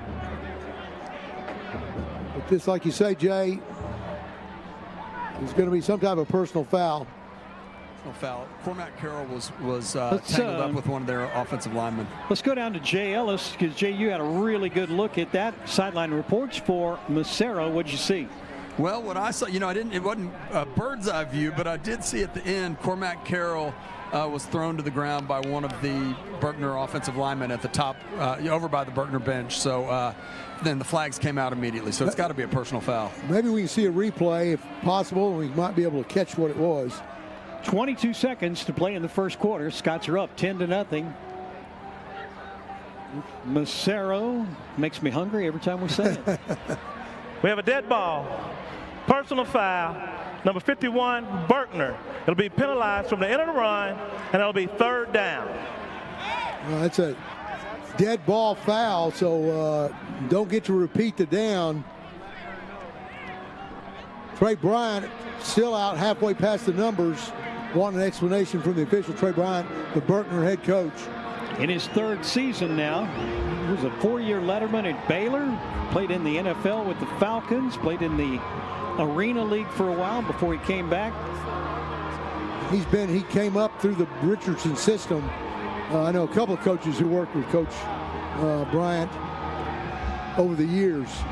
He's got a 13-15 record with Berkner, but this team is probably, is by far his best team so far. As I understand it, quite a few move-ins that weren't even on the team last year. Well, they're going to move the ball back, make it 3rd and 19 for the Rams. All right, watch Richter and Daniel Turner slide out. They're fixing to bring the heat right now on Cornell McGee. Well, you see him with those wide gaps. McGee steps back. Now it's going to be flushed out left side. We've got a flag thrown. Coming up to make the tackle. Beautiful play by Jack Morris. He stepped up there and made another form tackle. The Scots leading tackler stopped the quarterback dead in his tracks after a pickup of about 4. But again, we have a flag, so this likely is going to go back. Well, you do not want to meet Jack Morris in a dark alley, because he'll do that under the lights. Quarterback has not gotten up as of yet. Let's hope he's going to be okay. We don't want to see anybody get injured. Russell, Cornell McGee was not the Berkner quarterback last year. It was actually number 13, DeMarcus Calhoun. Cornell McGee beat him out. So look for number 13 to come in if McGee can't come back. Helping sponsor Highland Park football is Dr. Field Scoville. Dr. Scoville in the Carroll Clinic, orthopedic surgeon fellowship trained in sports medicine. Our thanks to Dr. Scoville for being part of Highland Park football this year. I did not see whether it was ankle or knee, or he's up on his feet though. That's good, but he's going to have to be helped off. Yeah. We have not gotten the word on the penalty as of yet. But as Jim mentioned a moment ago, it looks like probably DeMarcus Calhoun comes in to quarterback the team now. Again, Calhoun, the quarterback last year as a sophomore. McGee started slowly this year at quarterback. There was a chop block. Number 51. That penalty's been declined. It'll be 4th down. McGee had 4 touchdown passes against Richardson this year and threw 6 against Lake Highlands, but he's out. DeMarcus Calhoun has thrown for 200 yards this season on 23 passes. Let's see what Calhoun can do as he takes over the offense on a 4th and 17. Well, not the situation you want to come into a game at, 4th and 17, and Berkner may not go for it, but the kicker is very capable of making one from this distance. DeMarcus Calhoun, who will come in at quarterback, did have 1 catch tonight. He'll have Jamari Williams just to his right as he'll work out of the shotgun here.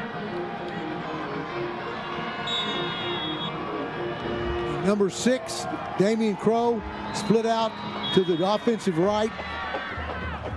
Hey, let the clock run down. That'll end the first quarter of play here at Highlander Stadium. It's been all Scots so far.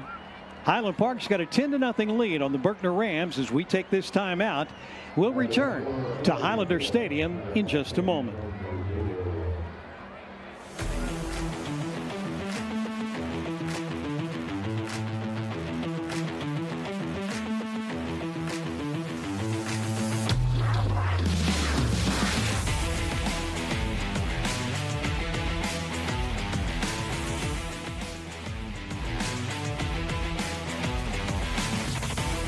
Tell us we can't do it. You wouldn't be the first. Every season begins with a dream, and we are paying the price to achieve ours. Sure, it's not easy. That's why we're surrounded by people who've got our backs. So go ahead, tell us we can't do it. Then watch us. Vista Bank, entrepreneurs banking entrepreneurs since 19.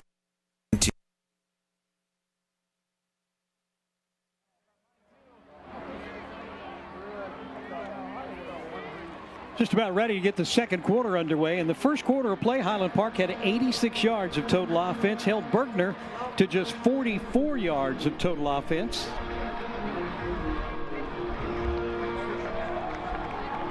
The officials had 78 yards of total offense. I was trying to decipher Mike McAbee's stats right there. He's never given me officials' numbers, but they had 78 yards on the penalties they called. 7 of those against Berkner, 2 against Highland Park in the first quarter.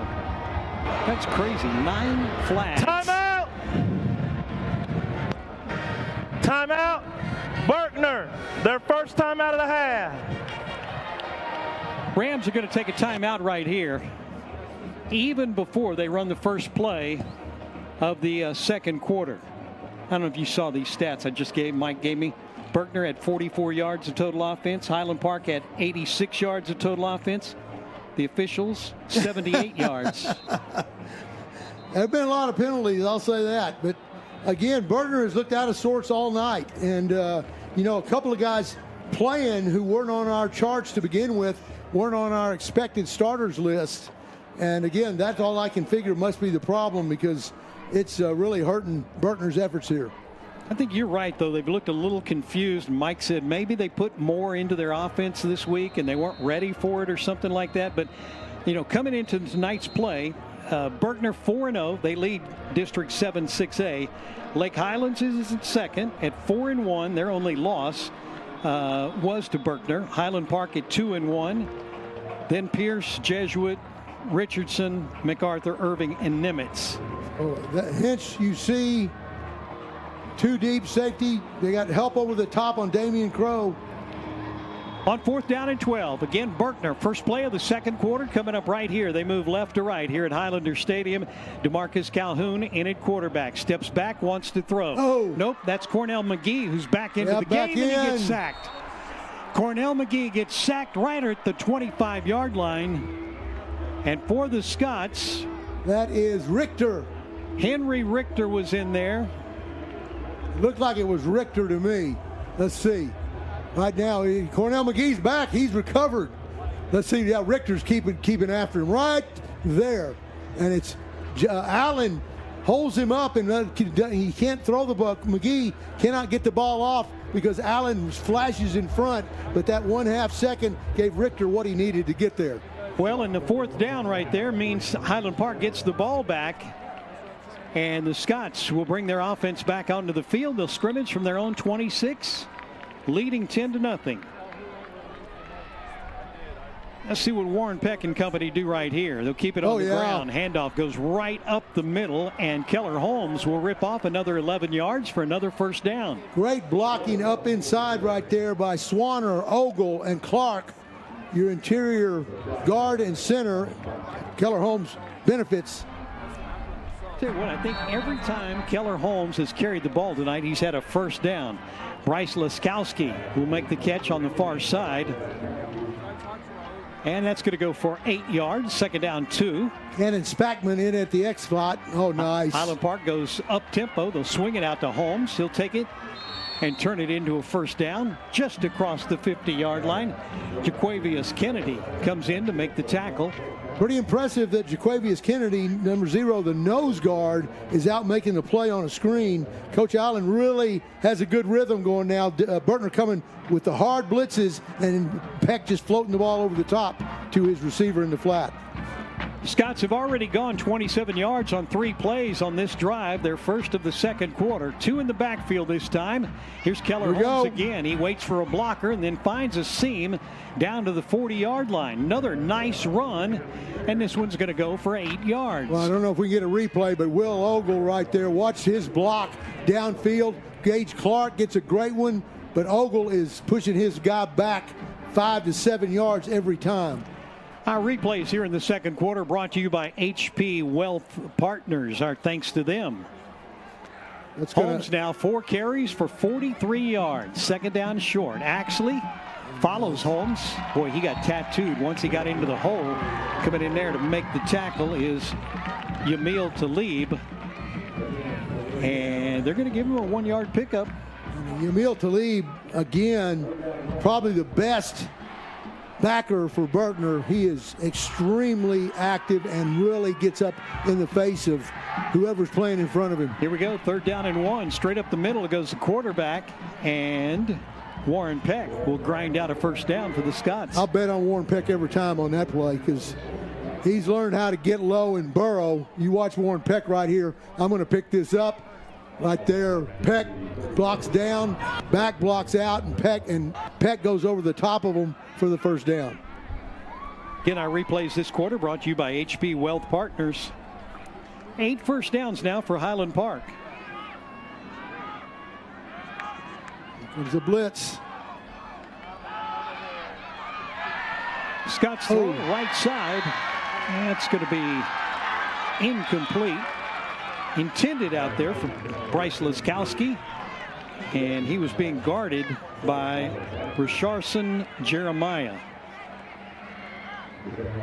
I thought that might be Richardson Jeremiah, but I don't know. We had a helmet off. Please set the clock to 25 seconds. Wait on my whistle.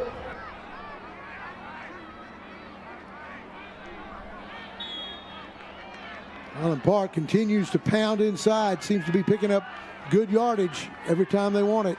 2 in the backfield for the Scots. Warren Peck to throw out of the backfield. Throws left side. This is going to be caught. That's Cannon Spackman, who's in the down around the 27-yard line. Kavian Grady was defending on the play. Nice catch. Not going to be a big pickup. We'll leave Highland Park 3rd and 4. Well, this is what you want if you're Highland Park's offense. Coach Allen in particular is he's getting whatever he wants whenever he wants it, and they're pounding the Rams into submission.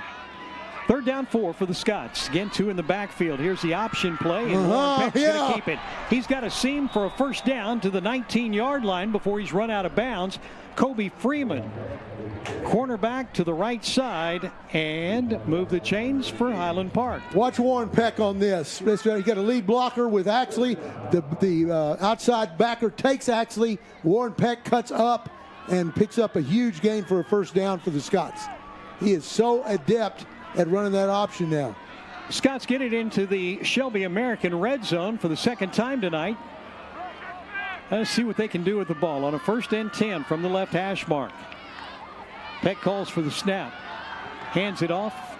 And Holmes down near the 14 before he's going to be tackled.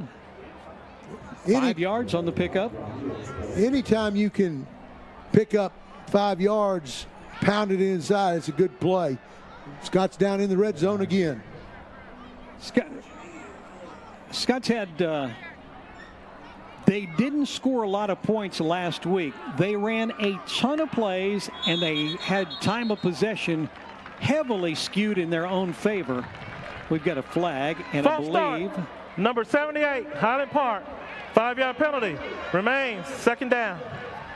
Outside linebacker on the right side, on the offensive right side, jumped up, and when he did, Grayson Davenport twitched a little bit, and Fishers caught it. 3rd penalty against Highland Park tonight for a total of 25 yards.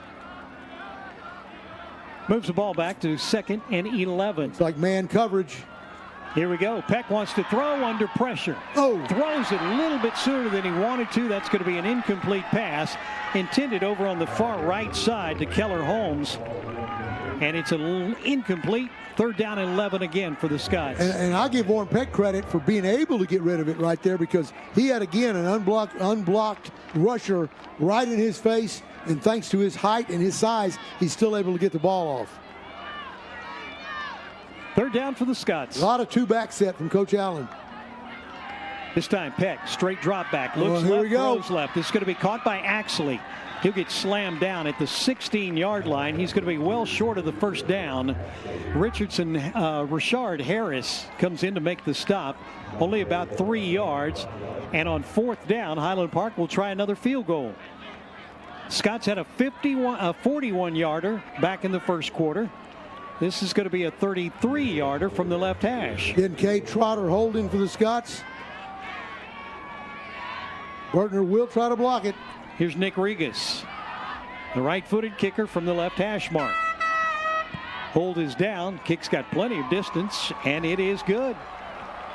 That's going to make it a 13-0 lead for Highland Park with 7:21 to play in the 1st half. Coach Allen's doing a masterful job, as he always does, but really taking advantage of the hard rush of Berkner's front seven. Rather than trying to stand back in the pocket on a 5-step drop and the time it takes to get receivers downfield, he's just floating the backs out in the flat, laying the ball over the rushing linebackers for what is, for the most part, easy gains. Nice crowd on hand here at Highlander Stadium, as you see the Scots fans right there. I like that T-shirt. Like that T-shirt. There you go. I hope she is correct. Exactly. That was a 13-play drive for Highland Park, and they converted on a field goal. Well, we'll finish that rest of those stats. 13-play drive. They go 58 yards, take 4 minutes, 30 seconds off the clock. And the scoring play, a 33-yard field goal, second of the night by Nick Regis. And with 7:21 to go in the half, it's Highland Park 13, the Berkner Rams nothing. That drive recap brought to you by Odelay Tex-Mex. Odelay Tex-Mex and HP Scots Football. Excellence born in HP, for HP. Our kickoff coming up, brought to you by Davidson Bogle Real Estate. Land is their business. Highland Park again will go with 2 kickers right here. One will kick, the other one will not, obviously. Brant Williams. It's going to be Regis. This is going to be a high end-over-end kick. It's going to be fielded from the 13-yard line. They'll bring it back out. Jamari Williams. He's got running room, and look out. Jamari Williams is going to take this one to the house. We got another block in the back. There's the flag. They got the flag. It came in late. And second time tonight that the Rams have returned a kick for a touchdown. Second time they've had a block in the back. And Russell, I will tell you what, you watch the replay. If that's Nick Regis, I believe it is, he made a smart play. He was not in front of the man. He moved himself in front of the Berkner kid running down the field. And when he did, the Berkner kid pushed him from behind, and they're going to call it off. There's no foul on the play. Results is a touchdown. Well, I give Nick Regis credit for understanding what had to be done in that situation and being smart enough to do it. And he blocked him in the back, but Nick Regis orchestrated it, and officials saw it. So the touchdown will stand. It'll be the first score of the night for the Berkner Rams. Extra point coming up right here for the Rams. 87 yards on that kickoff return for Berkner.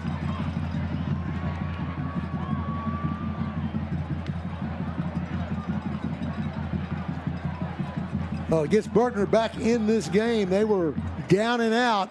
But again, the big plays is what they thrive on. Daniel Lara comes in to kick the extra point, up and on the way, and it's good. So it's a 13-7 game now. Highland Park still with the advantage, but boy, I don't know what you do in that situation, but that's 2 that have been run back tonight. One of them called back on a penalty, one of them stands. Well, what you do sometimes, and again, I'm not second guessing it all here, sometimes what you do is you squib it.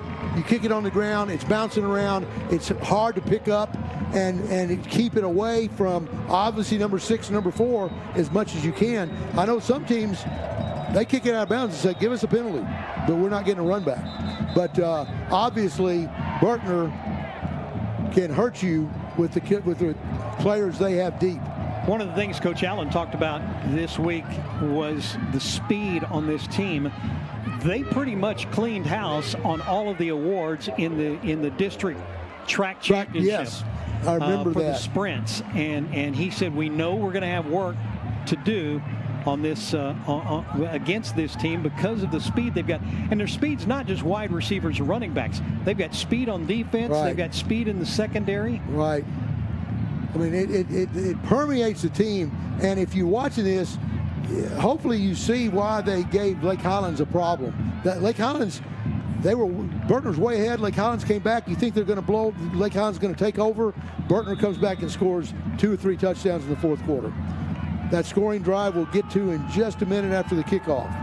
Basha Elkazar comes in to kick this one. It's going to be a high end-over-end kick. It's going to be taken from the 4-yard line. Rapp. It's going to be Brian Rapp trying to get outside the numbers. Does, but then gets shoved out of bounds. We do have a flag right around the 19-yard line. Again, the scoring play for the Rams, 87-yard kickoff return by Jamari Williams. Daniel Lara adds the extra point and was 7:05. Actually, right now, 6:59 to go in the half. It's Highland Park 13, Berkner 7. Our replays this quarter are being brought to you by HP Wealth Partners. That's real guidance for real people. Our thanks to HP Wealth Partners for bringing a part of Highland Park football. Our kickoff, by the way, was brought to you by Davidson Bogle. During the return, holding, number 49, Highland Park.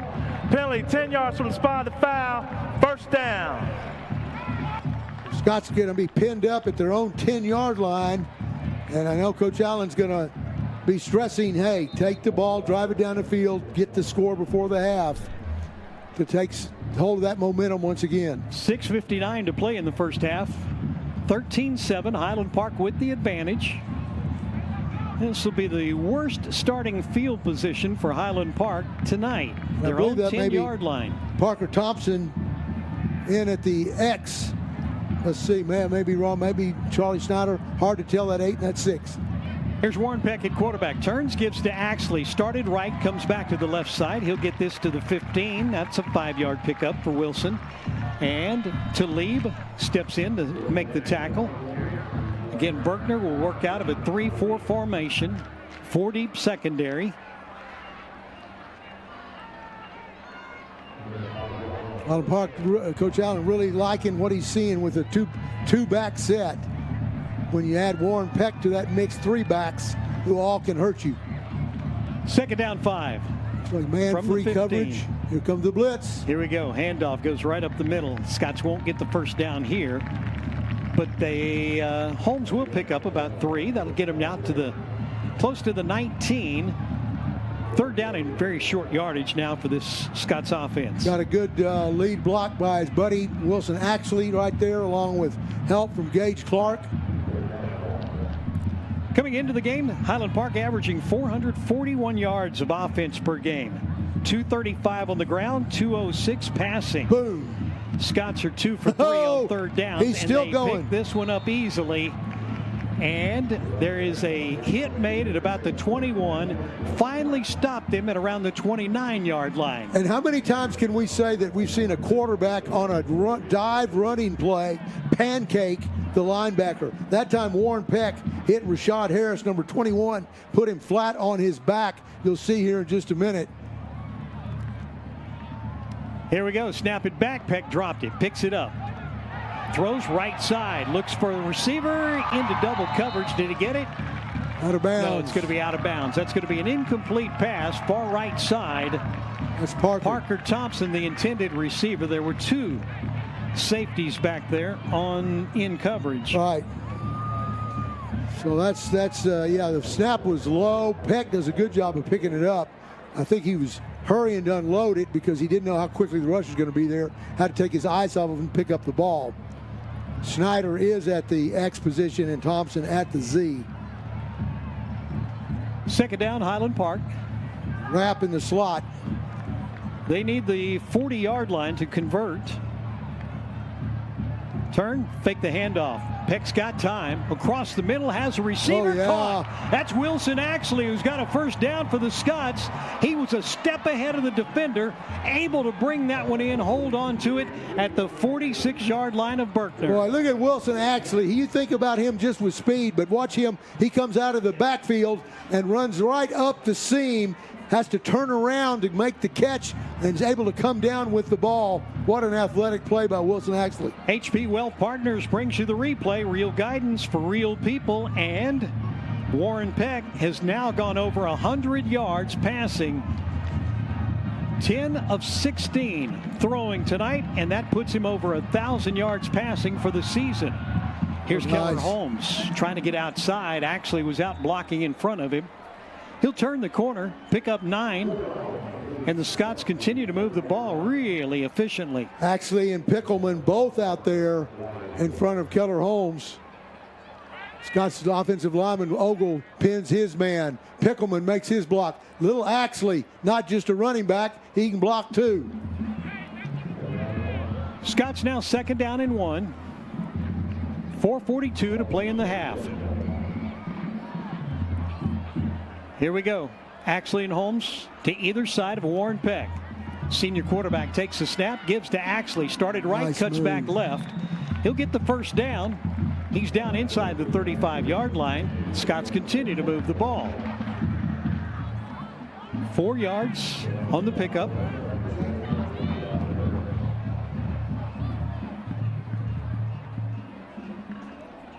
Well, first downs now for Highland Park to 1 first down for Berkner.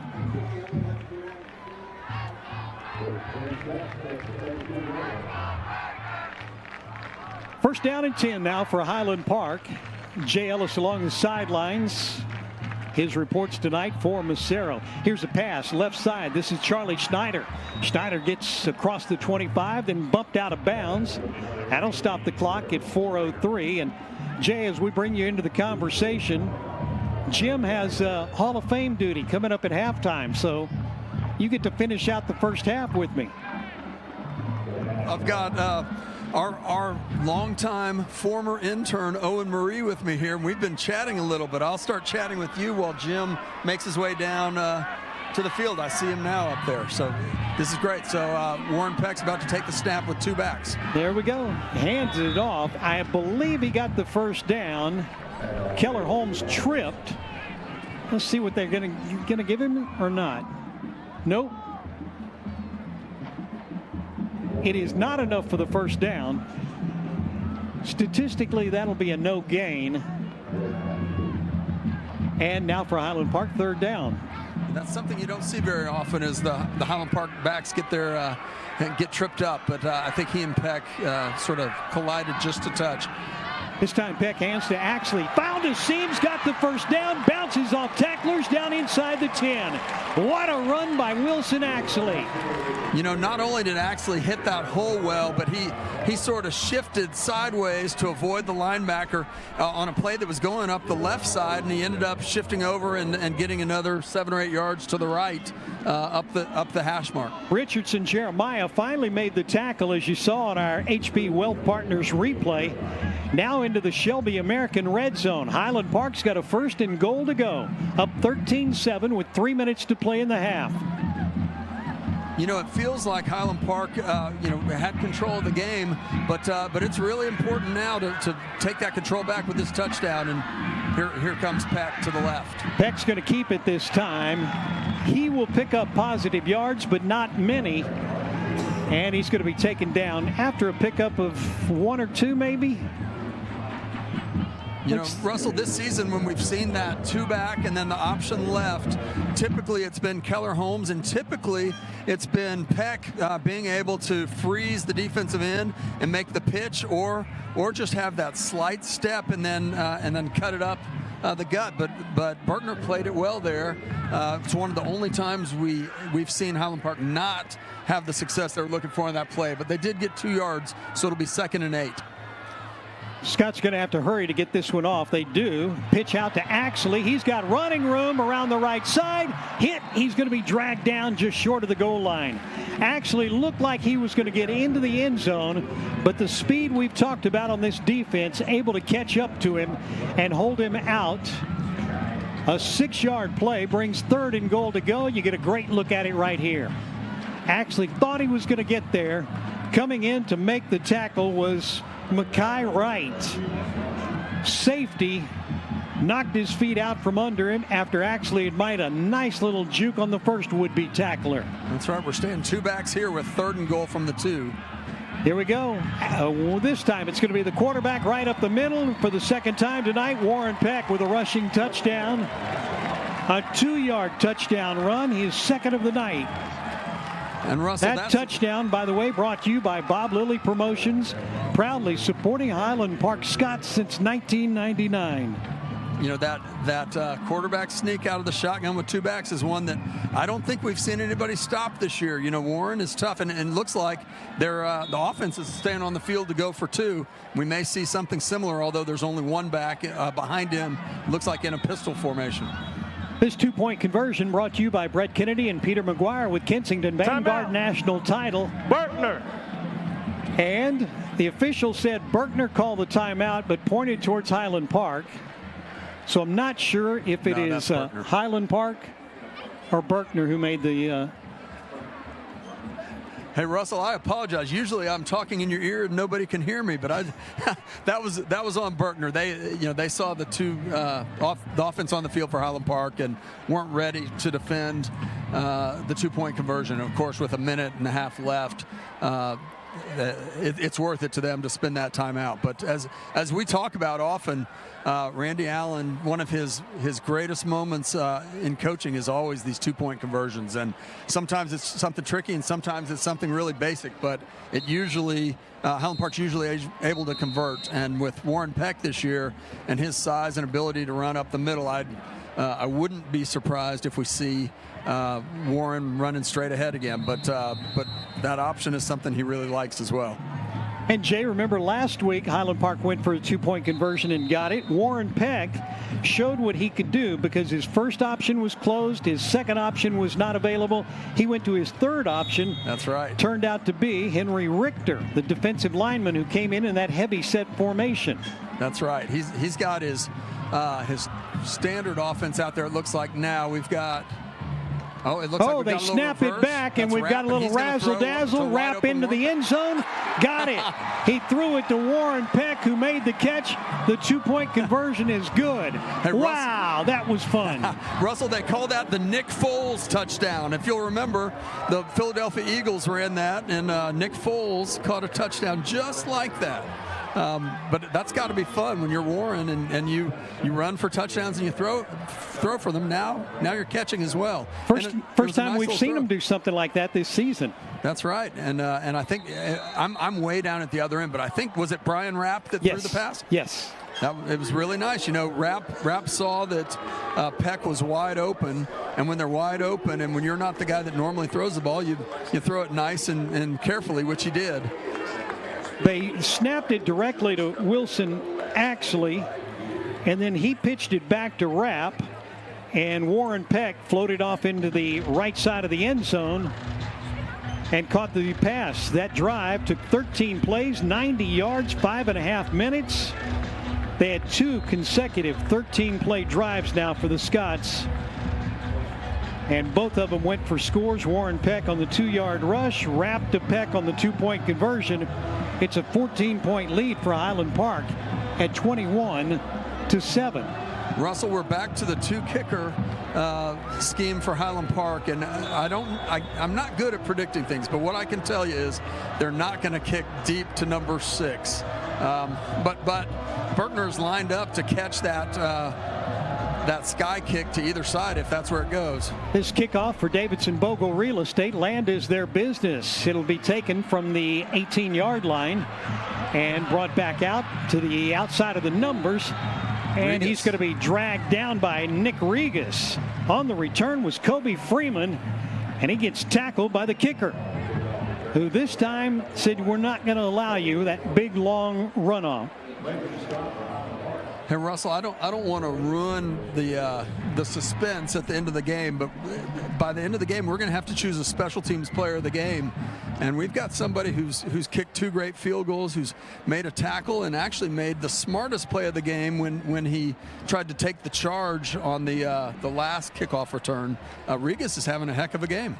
By the way, I said Regas kicked. He did not kick off. The other guy kicked off, right. So it was Williams who kicked off. Regas, though, did make the tackle. He was the alternate kicker in that formation for Highland Park. That's right. Minute 19 to play. First half, 21-7 Highland Park. Rams will start from their own 45. Ball to the right hash. 3 receivers left. They'll option Williams out of the backfield. Throw it to Williams. He caught it. Falls down at the line of scrimmage. That's going to go as a no-gainer.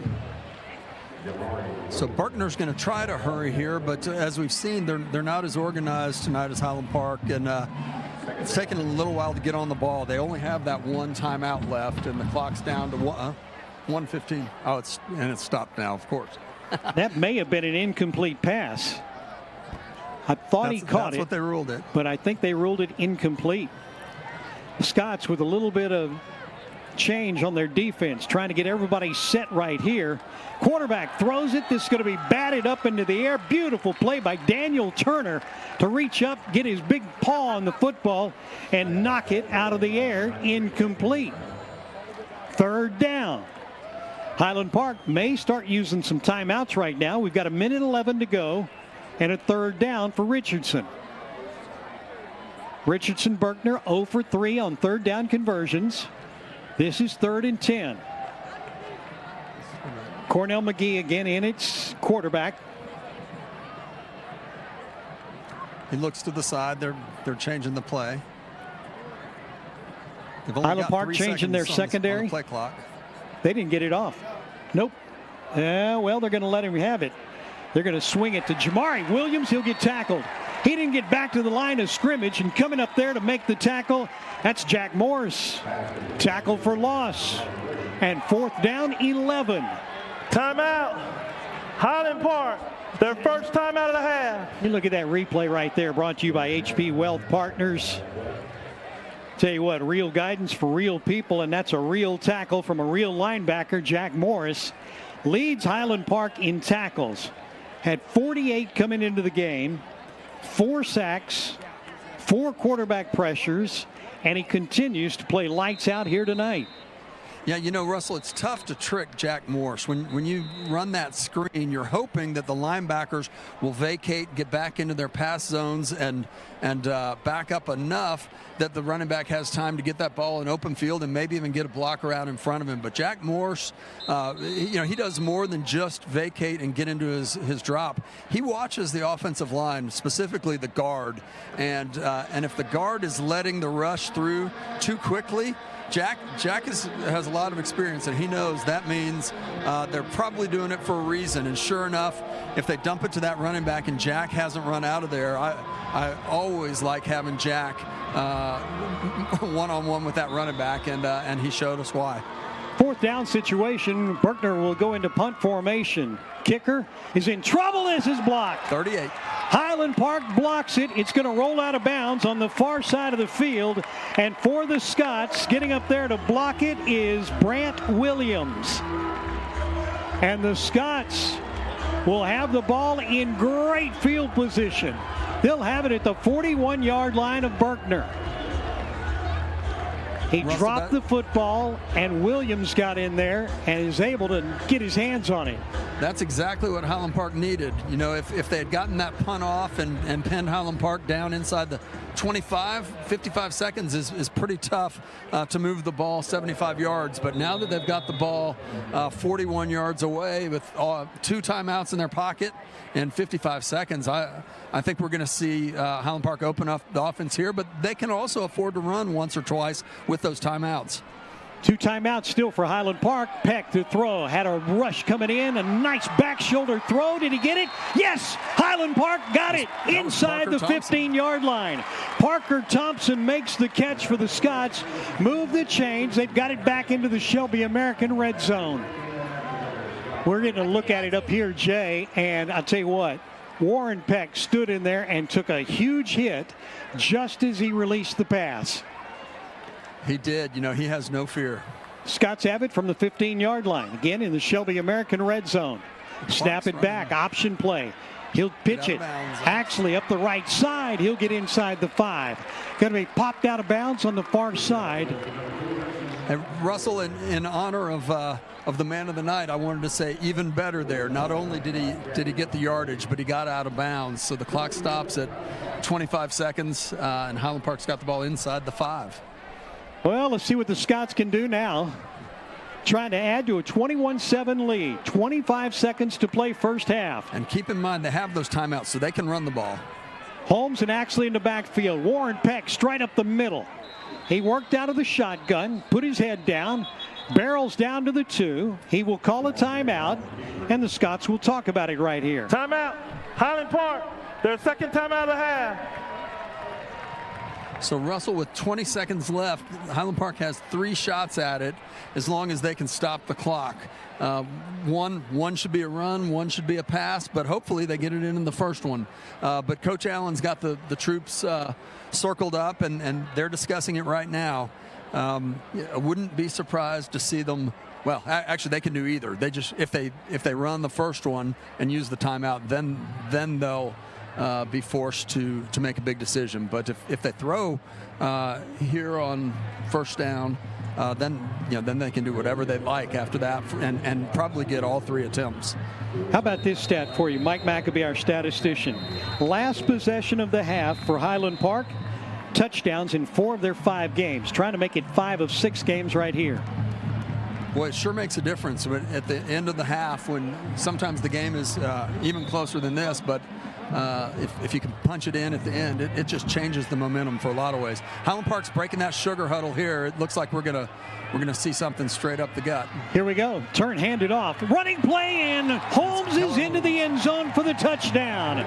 A 2-yard touchdown run for Keller Holmes, his first of the night, his 4th of the season. And this touchdown brought to you by Bob Lilly Promotions, supporting the Highland Park Scots since 1999. How about that? Our extra point to come now, and it's brought to you by Brett Kennedy and Peter McGuire over at Kensington Vanguard National Title. Regis comes in. Somehow, Highland Park may not have had all 11 players on the field. Highland Park, timeout their now. 3rd and final timeout of the half. Scots have a 27-7 lead. Highland Park had to call a timeout right there. And let's see what's going to happen. Well, they didn't have enough people on the field. Right. Our kicking team will still be on the field for the 1-point conversion. Russell, it's amazing the success that Highland Park has when they get inside that red zone. You know, it was just a little bit of a red herring, but they had 2 receivers fly out of the huddle to the left and draw a lot of attention, and then ran the ball off guard to the right. They've been into the red zone 4 times tonight, and they've scored all 4 times. Here's the PAT. Nick Regas splits the uprights. He remains perfect on point afters this year. And the Scots extend that lead out 28-7.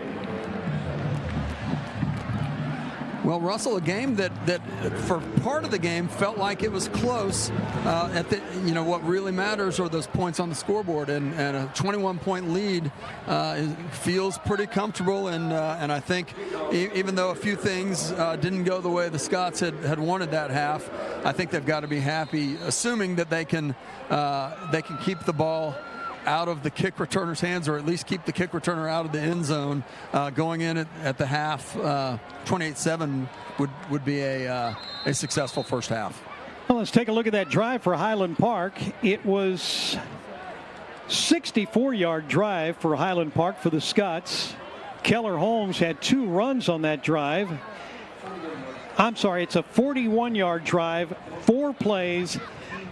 And Keller Holmes now has 65 yards rushing. It's a 2-yard touchdown run. Regas added the extra point. The drive recap for Odelay Tex-Mex and Highland Park Scots football excellence, born in Highland Park for Highland Park. You know, Russell, we talked at the last kickoff about where to kick it. With 17 seconds left, there's probably nothing wrong with kicking it out of bounds. The only bad thing that can happen right here is a return, and Highland Park has had a little bit of a challenge corralling these kick returners. So Regas is lining up at full depth as if he's going to kick it deep, but we'll see where he chooses to place this one. Our kickoff brought to you by Davidson Bogle Real Estate. Land is their business. Gets a foot into this one, and he's going to kick it into the end zone. It'll be taken from in the end zone. Damian Crow brings it out to the 10. He's going to get corralled there. Takes it all the way back inside the 5. He'll run across the field, and he's got some room. 20-25. Out to the 30. He could go the distance. And he is going to go the distance. And he will score a second time tonight on a kickoff return. Looking back, no flags. A 102-yard kickoff return for Damian Crow. Russell, is that guy a good football player? He's a good track star, too. Wow. That is incredible. Okay, so if you just joined us, I said 2 kickoff returns. He's had 3 tonight. One of those was called back on a penalty. And this one looked like Highland Park was going to have him corralled it around the inside the 10-yard line. He reversed field and went all the way to the other side and then found territory. Highland Park's going to block it. That ball was placed behind the tee, and the tee prevented it from getting any height, and they missed the extra point. Did Highland Park get a hold on? It did not get blocked, did it, Jay? Well, that's going to bring us to the end of the first half, and both teams headed to the locker room. And our score at halftime: Highland Park 28, the Berkner Rams 13. Halftime activities are coming up next.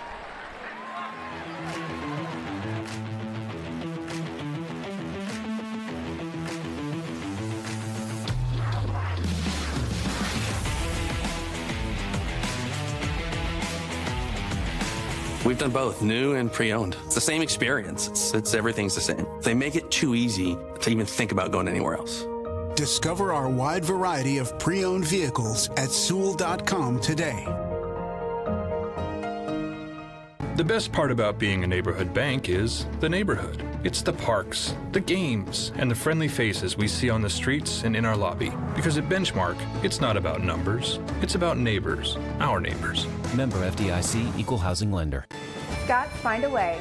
Scots find a way. Scots find a way. Scott, find a way. Abraham Saucedet at the 5. He's into the end zone. Touchdown. Scots find a way. Scots find a way. It's caught. He didn't get in. Highland Park is back-to-back state champion. Scots find a way. Scots find a way. We are Dallas-born, Dallas-based, and family-owned. We support the Highland Park Scots.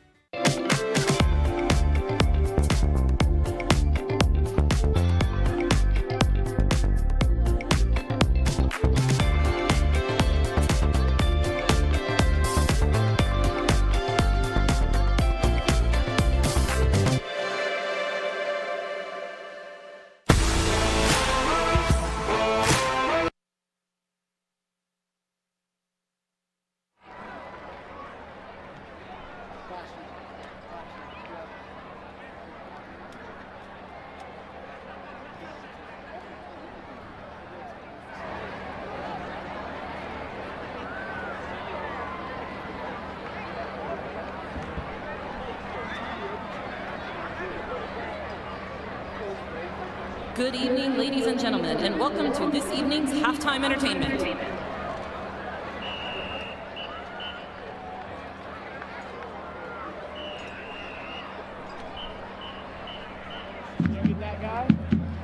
LV Berkner High School is proud to present the 2023 high-kicking, show-stopping Berkner Bandoleras and the mighty Ram Band. The Bandolera officers from left to right are First Lieutenant Evelyn Martinez, Lieutenant Riley Flora, Lieutenant Cherish McKnight, and in the center, the Captain, Soraya Cortez.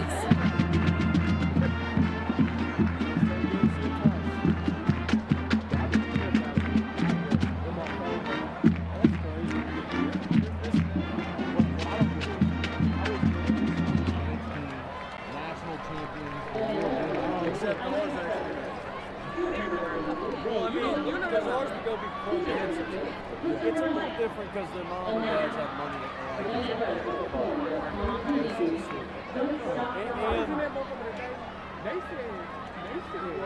that the cross country team has won distance since 1974. It's a little distant and all that. But so my mom was a dancer. She go to New York at one point and stuff. And she came to the game last week for the first time in forever. She cried when she watched the dance. They're that good. I kid you not. I go live in another. Welcome to the Mountain Security's halftime show. Mountain Security's global capabilities from people you trust. Will Washington here with former Scots quarterback Luke Woodley. Luke, we're going to recap the first half. Scots up 28-13. And Luke, it was a bizarre first half. We said it in the pregame show. This was going to be a three-phase game. Offense, defense, special teams. The special teams really hurting Highland Park. That's both of the touchdowns from Berkner. They had another one, got called back, and so really all the points they've had are special teams. That's been the story of the game for their scoring so far. Yeah, for sure. The special teams has been interesting. We've, to your point, They've had 3 returns, 2 that counted, but we did come up with a pretty big block there right before half to punch one in. And that was the thing. So Scott's blocked a punt right there, and then you see they went for 2. Yep. And Warren Peck getting the reception right there. And so it's been an interesting game of special teams. We talked about it coming into the game, just the way that Berkner likes to play aggressive defense. Scott's did a really good job overall. They had a good game plan. You can see what they were doing is, like we were predicting, they would take advantage of some of the aggression. So you saw some screens, you saw some gap control runs, kind of pulling guards and tackles, trying to take advantage of creating some lanes. And so overall, Coach Allen, as usual, just with a great game plan. For sure. They did a really good job. Yeah, for sure. It's been impressive. They've been able to run even when they're blitzing. Looks like the O-line's having a pretty good game so far. And yeah, to your point, we've been able to take advantage of some deep balls, taking advantage of their over-aggression for sure. So it's been a good half. And then defensively has just been outstanding. I mean, all the points have been special teams. Jack Morris is just a monster. Oh, he's going off. I mean, he's hitting people. The physicality is sure. something you can really see on defense. So just a great half for the Scots defense. They're really picking up where they left off last week. Yeah, for sure. I was down here on the sideline for most of the first half, and defense looks really good. I mean, they're laying it on them pretty good, and just carrying on from last week like we spoke about earlier. Crazy ending to the first half. Let's check out some highlights. Scots up 28-13 against the Berkner Rams. The first Scots touchdown. See Warren Peck just putting it in the end zone all season long, putting it on the ground right there. Yeah, he's gotten so good at using his legs, and that's been a big staple of the first half is him, on 3rd and short, 4th and short, just taking the ball and getting that yard that we need. See this, they've gone hurry up a lot of times in these scenarios. They do such a great job being decisive. Guys up front, we said it in the pregame, really important for them to do well. They've really done it on the short yardage scenarios right here. You see them run the football so well. Yeah, I love this little play right here. I think that's an old Clemson play there. The move the quarterback out and let the reverse pass happen. That was great for a 2-point conversion. So getting the reception right there is one back. He's doing everything. And then Keller Holmes pounding it in right there before the half. Scots are just outstanding finishing halves. We've seen this throughout Coach Allen's tenure. But you could see it. It was they got the lead, and then they were going to cruise into halftime, but they just hit it into overdrive. Got 2 touchdowns within a couple minutes right there. A lot of it that special teams play, getting that block punt right there. And so Scots really put it on them there at the end of the half. That was a great finish. Yeah, for sure. It's a staple of Coach Allen's and a lot of good coaches. It's those final couple of minutes before the half and the first couple minutes of the second half. And so Coach Allen's always been good at that, using the clock really effectively. So yeah, it was a good close to the half for sure. So the main adjustment, we'll talk about it after the break, but it's got to be the special teams. I mean, special teams, you're allowing 2 touchdowns. Could have been 3, had that block in the back right there. So Berkner does get the ball first to start the half. So they're going to be having the kickoff return ready to go right here. A lot of halftime adjustments on the kick coverage, but I'm sure they'll get it under control. No question. Congratulations to Jim Castleall. Just was inducted to the Ring of Honor at halftime. He did sit down with some Scots players this week. This is what they had to say with him.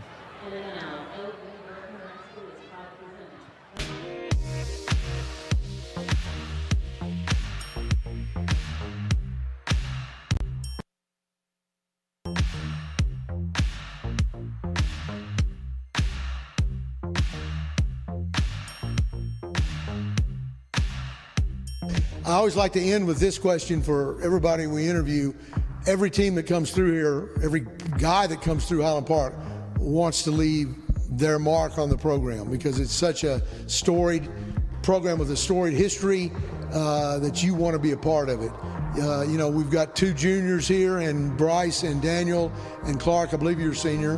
What is it, even though whether you're junior or senior, what is the mark that you want to leave on this program that hopefully will be around for years to come? Bryce, we'll start with you.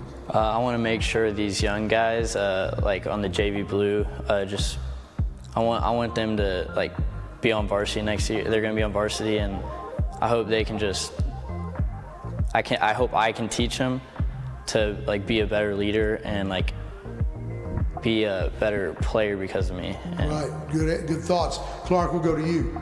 I want to win it all this year. I want to. Good. I mean, I want to stick with my teammates as long as I can for the rest of this year, and I want to hold my teammates accountable, and hopefully they spread that on, and also hold everyone accountable, and just makes our team better. You remember the 2016 year when y'all were probably hanging on the rail.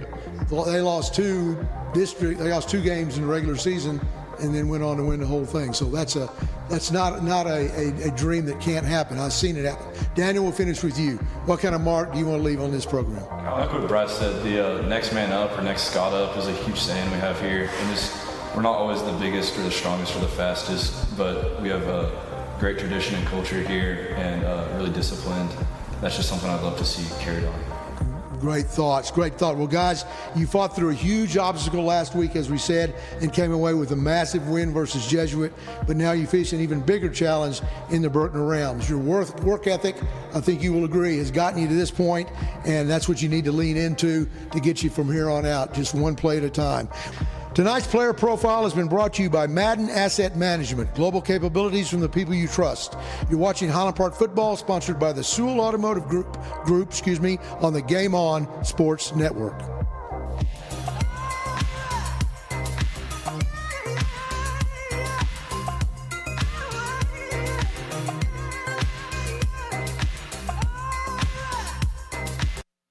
Welcome back to the Madden Securities Halftime Show. Will Washington with Luke Woodley. That was Jim Castleall, the new Ring of Honor member with Bryce Lachkowski, Daniel Turner, and Clark Cosby. Great stuff from them. Scots up 28-13 against the top team in the district so far, the Berkner Rams. These are some first half stats from the Scots getting this lead overall. You see it right here. I mean, it really has been all Scots, just minus those special teams touchdowns. Scots with 136 passing yards, 144 on the ground. And Luke, we were saying this in the pregame, the balance of Highland Park as they go on. It's really what they want to do. They want to be able to run the ball and throw it in a very balanced way. It's just really tough to defend. Yeah, for sure. And what I'm looking at there is 17 first downs in the first half. I mean, that just speaks to how effective their running game's been. They're just kind of marching it down methodically and taking advantage. They're just taking advantage where they can get it. So they've done a really good job. Then defensively, just allowing 18 passing yards, 25 rushing yards. We were saying that our game plan in the pregame show was you got to take away the top running back, top receiver. Scott's overall doing that so clearly. They've allowed 4 yards a pass and 2.29 yards per rush. I mean, they're just dominant defensively. Yeah, they're locking it down. I mean, 43 yards of total offense for Berkner. Our defense is obviously stepping up and just carrying on from last week. They've done a really, really good job. You can't ask for anything more. We'll talk about the defense for a little bit here. It's all started up front for them. They've done such a good job with that front seven. I mean, we keep talking about Jack Morse. He's just been outstanding. The defensive line has been really, really good tonight. Henry Richter, Daniel Turner, Cormac Carroll. You keep hearing their names called. They're getting behind the line of scrimmage, so it's just making it really tough for these guys to run. And then in the passing game, we were thinking this would happen in terms of the slants that these guys like to run, the Rams. And so the Scots really close in the middle of that field, and they're disguising it well. There's times where they'll have 2 safeties back, but then they'll close the middle, and it's just making it really tough for the Rams to do anything. Yeah, for sure. I mean, I think the handful of passes that they've been able to complete have just been kind of outside bubble screens. So to your point, they've done a really good job of locking down the middle. The D-line's getting pressure up front, and they've had a really good game plan so far. And then Scott's offensively, as we were saying, really taking advantage of some of the aggression from the Rams. They've been throwing some screens. They had a great mesh play. I think it was Paxton Smith that they hit him in that crossing route. So they've got some things that I think they can do. Give me one thing you want to see adjustment-wise or something they can keep doing, the Scots offense in the second half. Man, I don't know if I have an adjustment offensively. I mean, they've done such a good job that I would just say keep doing what you're doing. The O-line's getting good push, and they've been super effective. I mean, their run per carry seems like it's about 5 to 8 yards. So keep doing what you're doing. Yeah, and I think they're going to have to get even more aggressive a little bit. And so I think that can let them take advantage of some big things.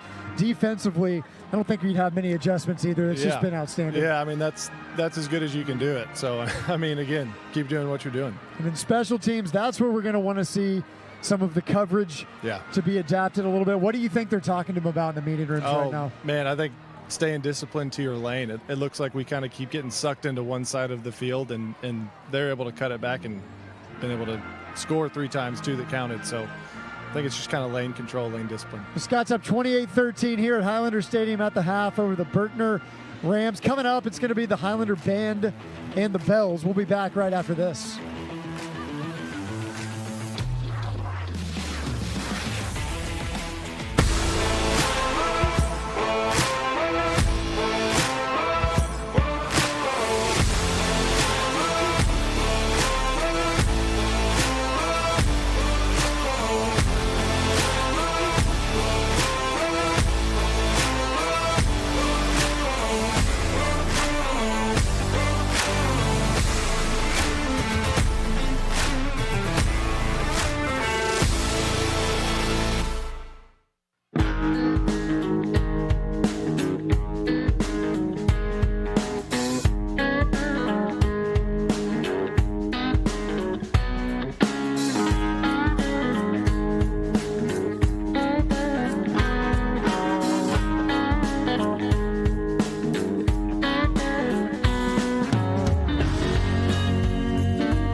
Our name, Residential Capital Partners, reflects who we are and how we treat our customers.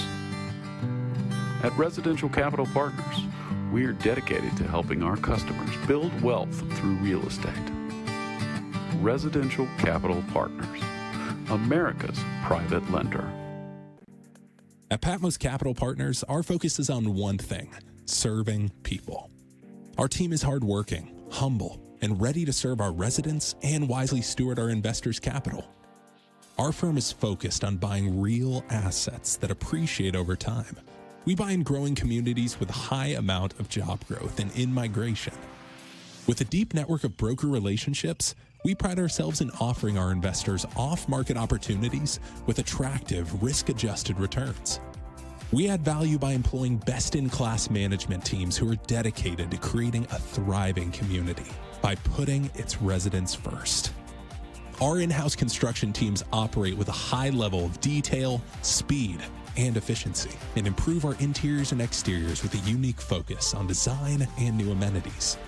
This allows us to increase revenue and decrease expenses, boosting our bottom line and maximizing our property values. We serve our investors with quarterly distributions, attractive tax advantages, and a hedge against inflation.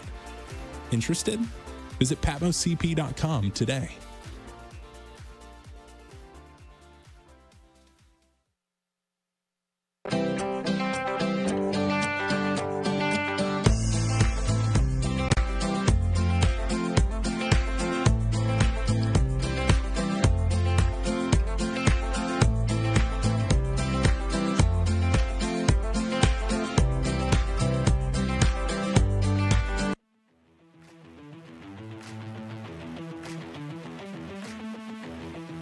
Welcome back to the Madden Securities Halftime Show. Madden Securities global capabilities from people you trust. Scott's up 28-13 on the Berkner Rams. We're going to toss it down to the Highlander Band.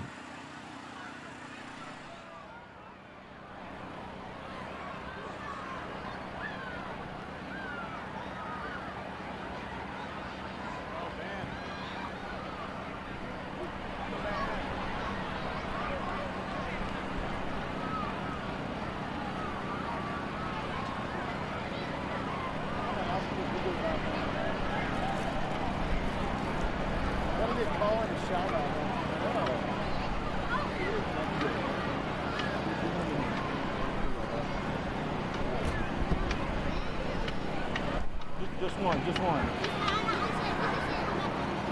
No, each one of y'all gets one. You get one.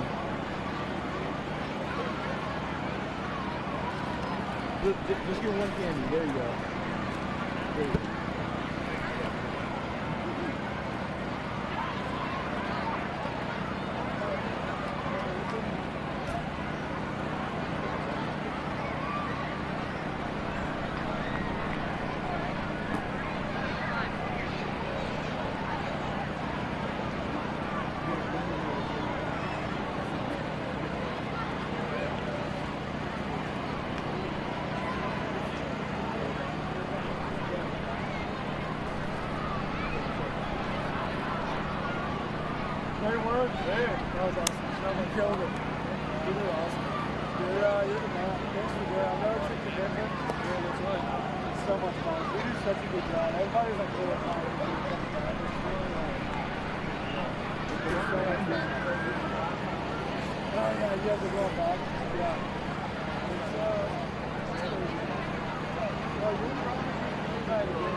Highland Park High School proudly presents the 2023 Highland Bells. Lieutenants from left to right are Alexandra Wright, Ellie Donahoe, Sophie Bishop, Addison Renfro, and Mary Matheson.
for your halftime entertainment. The Bells will perform a kick routine to Baby. Baby, my heart is full of love and desire for you. Now come on down and do what you gotta do. You started this fire down in my soul. Now can't you see it's burning out of control?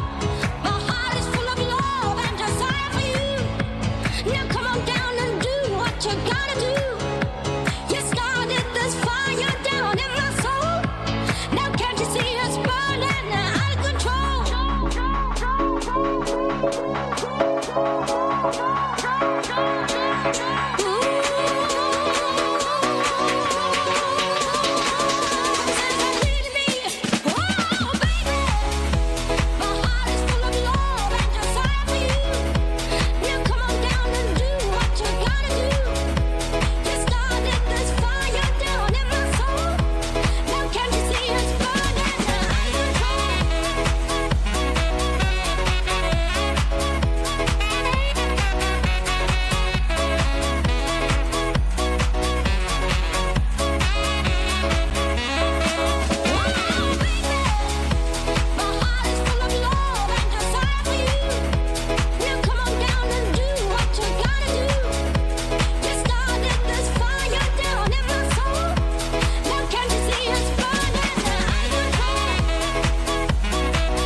Origin Bank is the proud sponsor of the 2023 team. The Highland Bells are under the direction of Mrs. Shannon Phillips. Associate Director is Mrs. Emily Sanchez. And Assistant Director is Mrs. Berkeley Slover.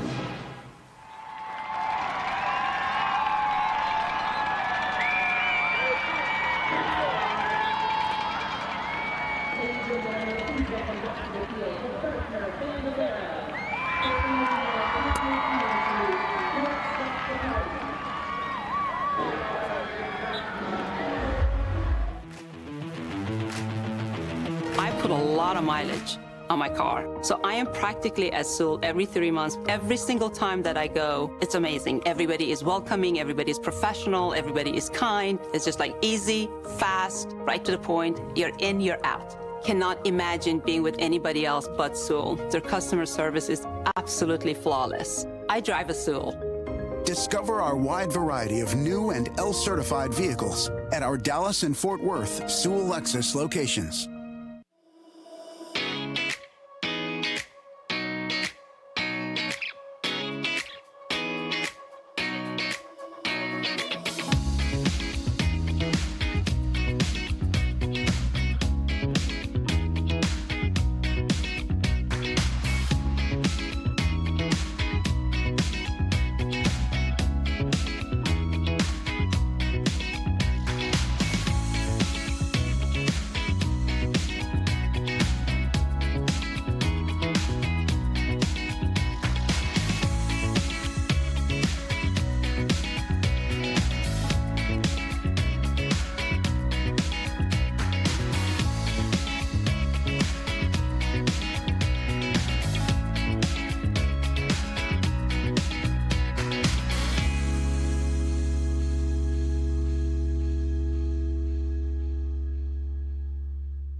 Conveniently located between Lovers Lane and University Boulevard on Preston Road. Not Just Soccer is locally owned and has served the Highland Park community for youth sports equipment needs since 1989. Whether you're looking for soccer, football, basketball, baseball, volleyball, or lacrosse equipment, they carry it all, and they take pride with specialists in each sport. And in many circumstances, you'll be helped by a current Highland Park athlete. Go Scots! It's the Baker Brothers replay. The best offense is a good defense. Baker Brothers blocked those surgeons before they could take it to the house. That play was electric. That's right, Jimmy. Shocking, even? We get it, Jimmy. Call now to get this month's electric special.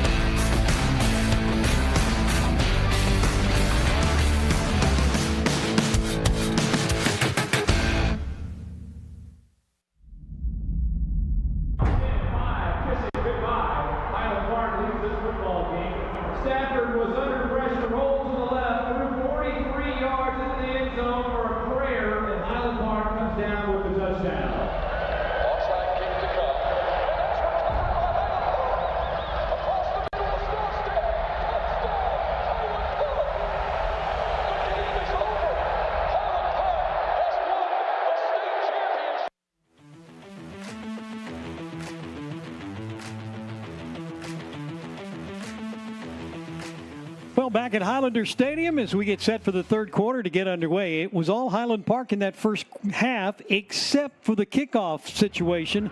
Scots have a 28-13 lead. There were 3 kicks returned for touchdowns by the Berkner Rams. One of those was called back on a penalty. But 2 others, that's a big problem that Highland Park's got to figure out. Right, and it's not going to go away. I mean, it's not like you can, ideally you could kick it to somebody else, but I'm not so sure Jamari Williams is just as dangerous as Deion Crow.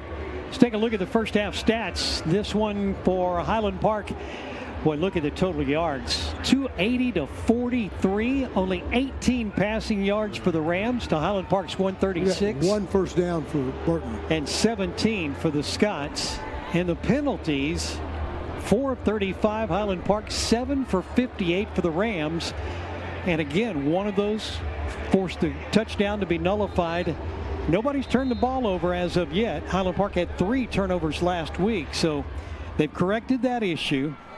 And the offense looks good. They've just got to do something on the kick coverage team. That's really been the only Achilles heel that they've had tonight. If you take the kickoff cover out of the equation, they're pitching a shutout right now, and Berkner has done nothing to demonstrate they're going to get back in this game. But the kickoff returns have put them right back in it. Mike McAbee just pointed out the punt coverage team or returns have been great. They blocked a punt, and 1 punt went for negative yardage. I think we're going to see kickoff tonight for Davidson Bogle Real Estate. Land is their business. The Scots will have their 2 kickers lined up to advance on the football. I think Regas is going to sky kick this one, going to try to get it popped up in the air to a short back, force him to fair catch the ball, and keep it away from the deep threats. Crow Heinrich and is Williams. Heinrich is the other kicker up there. And Heinrich did have 1 kickoff in the first half. Here we go. Regas will kick this one. It's an onside kick, and the ball free is ball. still loose. Scots have it. Berkner's Scots will have get it. I'm not sure that they kicked that before the whistle was blown by the official. Kick. The ball was never blown ready for play.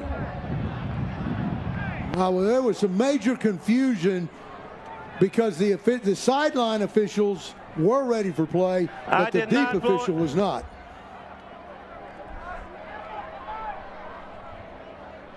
Well, that's a tough break there because the Scots come up with a great onside kick, and compared to returning the ball for a touchdown, that's a viable option right there.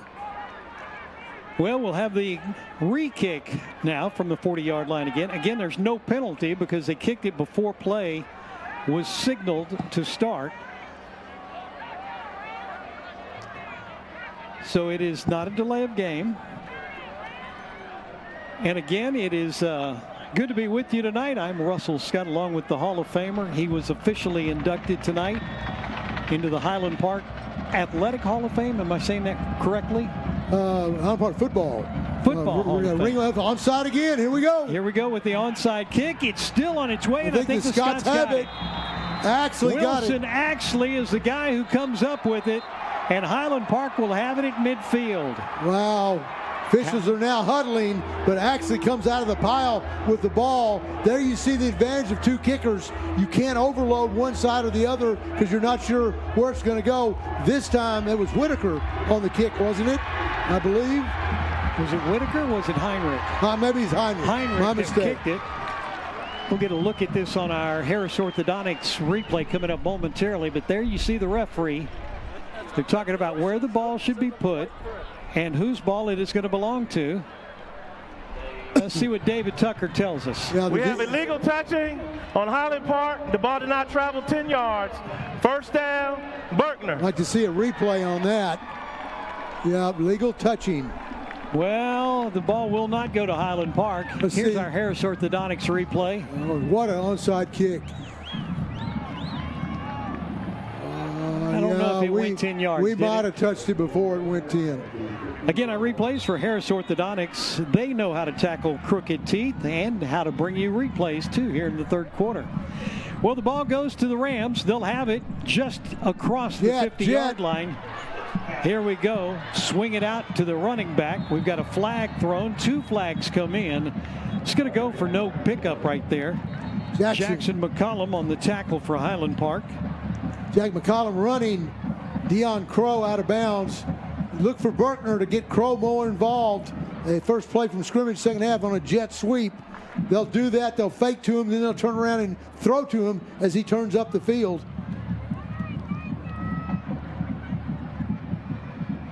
Referees talking this one out before they let us know what's going on. Yeah, they're having a huge discussion down there almost every play. We have holding. Number 4, Berkner. 10-yard penalty from the previous spot. Replay, first down. But Berkner just continues to shoot themselves in the foot with penalties. Any momentum they get is taken away pretty quickly. He's going to move it all the way back to the 35? 35-yard line, just about. Is that right? 39. No, 39-yard line. I think Berkner, no, look at it. 36. Officials are very confused. Well, we got the line. They put the ball in one place. They put the stick in a different place and trying to figure out where this goes.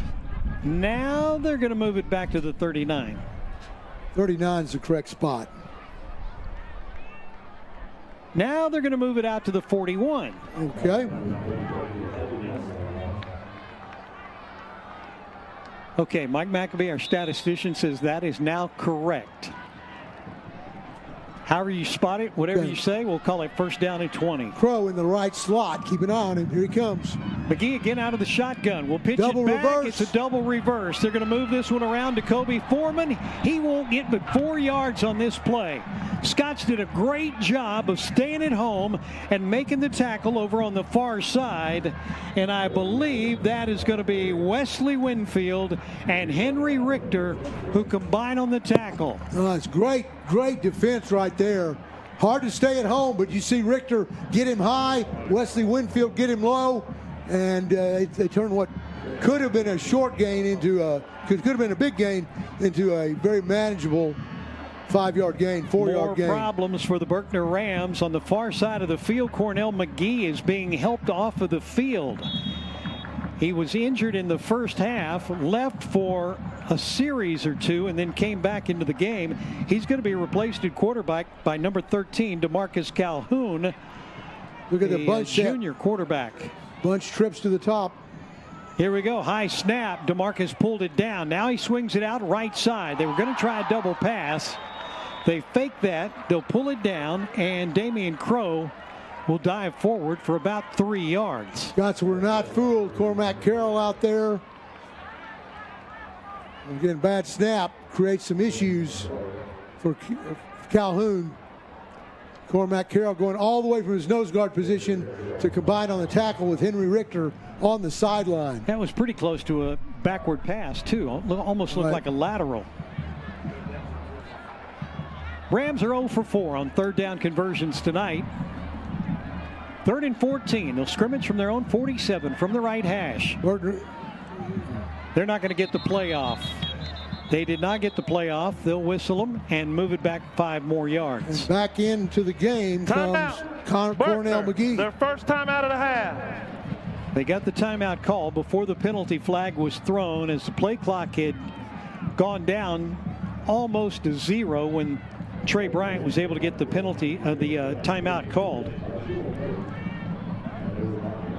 Well, and again, going back to what we talked about in the first half, the Rams offense just looks very discombobulated tonight. They are big play fed offense. I mean, they really thrive on the kickoff returns, which we've seen several of tonight, but the big, deep passing routes, even the hook routes.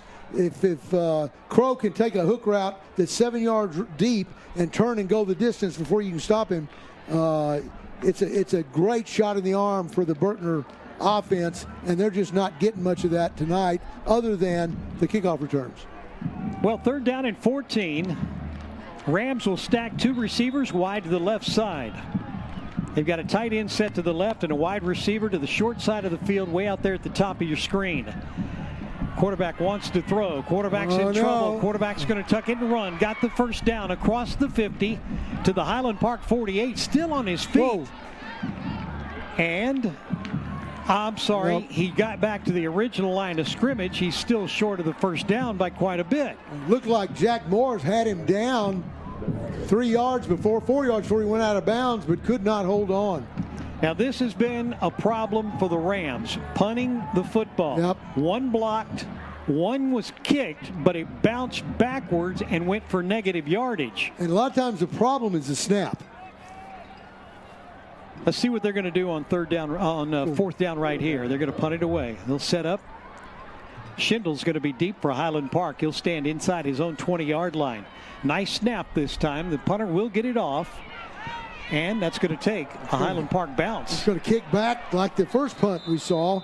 Maybe not as far, but again, you kick the ball on the end of it and it reverses. It flips in the air backwards, spinning, and when it hits the ground, it's going to kick back towards your offense, and that's not what Berkner wanted. Scots will have it at their own 32-yard line. One thing we have not had tonight, we have not had any turnovers in tonight's ball game, at least at this point. And we would like to say thanks to Dr. John Heinrich of Hilltop Orthopedics and Sports Medicine for being a part of Highland Park football. Thanks, Dr. Heinrich. Empty. Scots are going to go empty set formation. First series of the 3rd quarter. Pass. The look-in pattern, post pattern intended out there for Charlie Schneider. Incomplete. And we have flags thrown. Warren Peck took a shot right as he threw the ball. Give Warren credit for being brave enough to stand in there. Talib was coming on the blitz, untouched from the offensive left side, and Peck stood in there and threw the ball, but it's going to be penalty on Highland Park. And eligible receiver, downfield, Highland Park. 5-yard penalty. Replay, first down. I think I said Snyder. That was intended for Paxton Smith. And I'd like to see who. Warren Peck took the ball and immediately threw it. So if some lineman was downfield, he had to get there very quickly because there wasn't a lot of time to move downfield. 1st and 15 for the Scots. Here comes the blitz again. They'll set up the screen. This is going to be Holmes who's got it. Dances around the 30. I'm sorry, that's Wilson Axley. Danced around the 35 across the 40, and he's out near the 43-yard line. He does have enough for the first down. A 16-yard pass and catch. All right, and what's right here, Gage Clark filtering out. Does a good job to pancake number 2. Actually faking in, faking out, heading upfield for a nice game. Scots again want to throw it. This time Peck's going to be in trouble. He'll fight his way back for positive yards. This will go for 3 to the 46, but he was not able to get the pass away because of the pressure put on by the defense. Again, blitzes are coming left and right. Berkner is desperate to get something going, cause a big play. Scots have been sacked once tonight. But been pressured a bunch. Highland Park looks to the sideline. Plays being signaled in.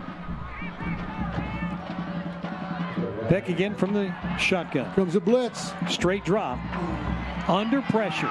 Throws it to Axley out of the backfield, who caught it, but it's going to go for negative yards. He's going to lose about a yard, maybe 2 yards. Well, what Berkner's doing is they're taking their inside linebacker and their outside linebacker and running them both through the B gap on the left side. So you got a man, the center's covered with a man, the tackle's covered with a defensive end outside of him, and then you got 2 backers coming that Will Ogle is trying to block, and it's just very difficult. Scots are 6 for 9, converting third downs tonight. This will be 3rd and 10. On the season for Highland Park, they're converting 3rd and long at a rate of 61%. Snap it back. Highland, we've got a whistle blown. Timeout was taken by Highland Park before the snap. Highland Park, their first time out of the half. Yep. Coach Allen saw something he didn't particularly like right there, so he calls the timeout. We'll take the break. 7:45 to play in the third quarter. The Scots up 28-13. After tonight, Highland Park back in action next week when they'll take on Nimitz. And again, if the Highland Park can hold on, they would go to Nimitz is a Thursday night game. It is a Thursday night game, I'm sorry. Highland Park, if they can hold on, we go to 5-1 on the season, 3-1 in district play.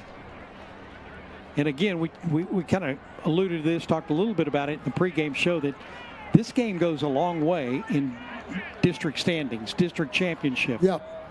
It really does, because if Scots go on to win this game and then Berkner can beat Berkner's already beaten the Lake Highlands, but then if they can get a win against Jesuit in a week or two, then you got a 3-way tie. Lake Highlands, Berkner, Highland Park. Beautiful pass out to Keller Holmes, right side. He's going to fight his way out near the 50-yard line before he's going to be corralled in there.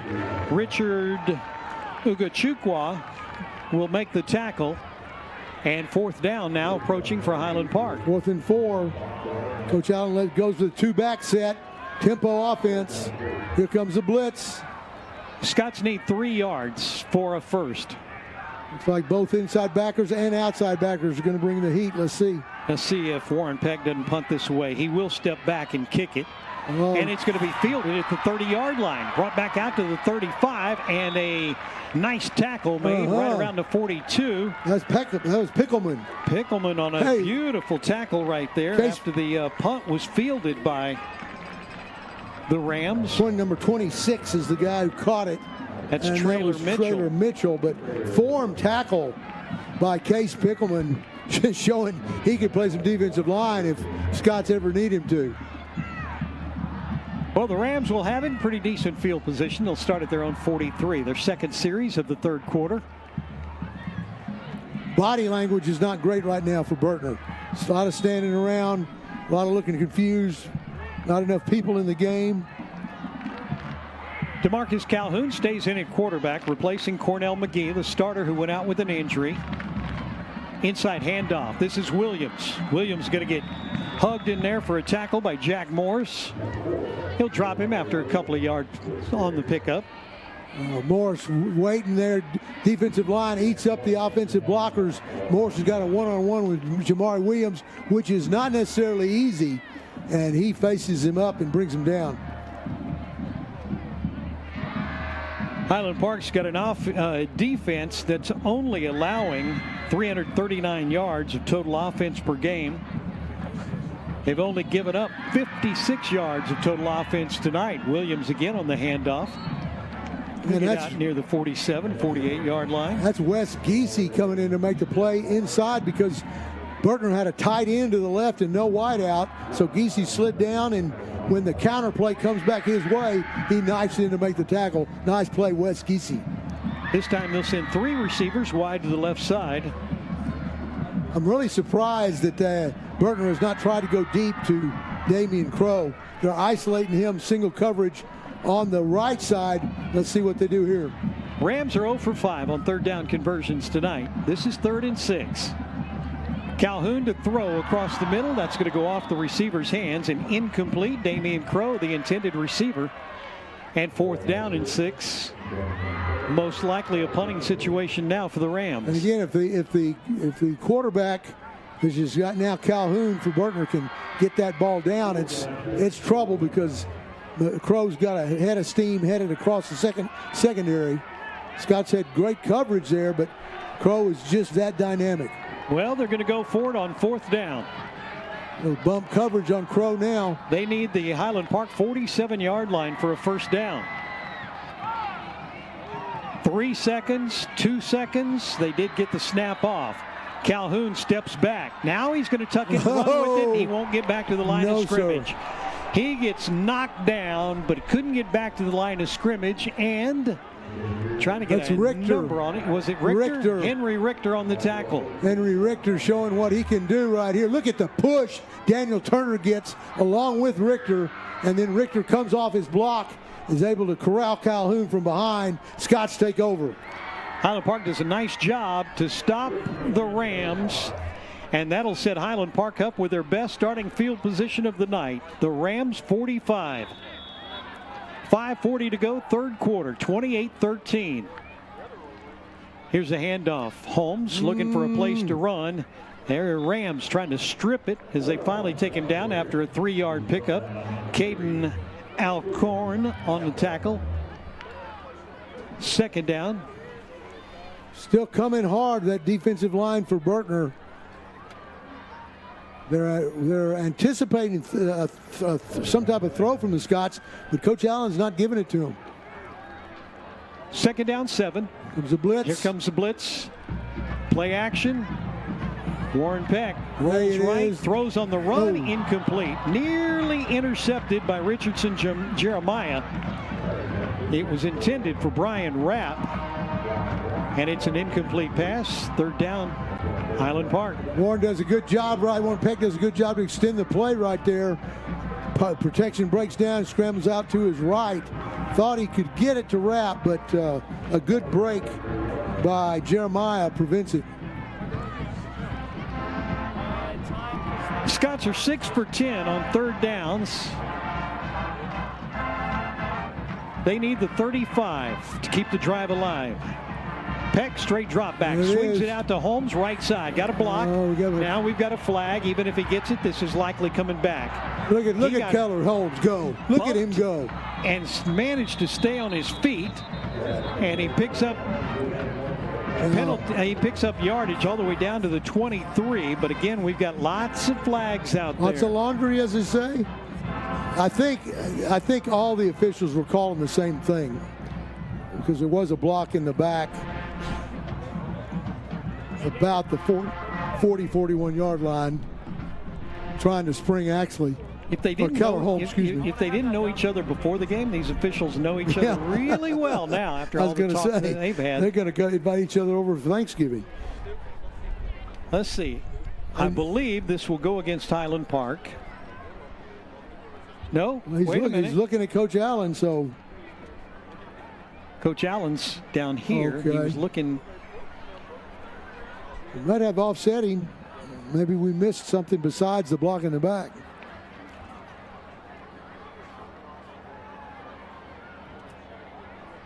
Let's have a family meeting.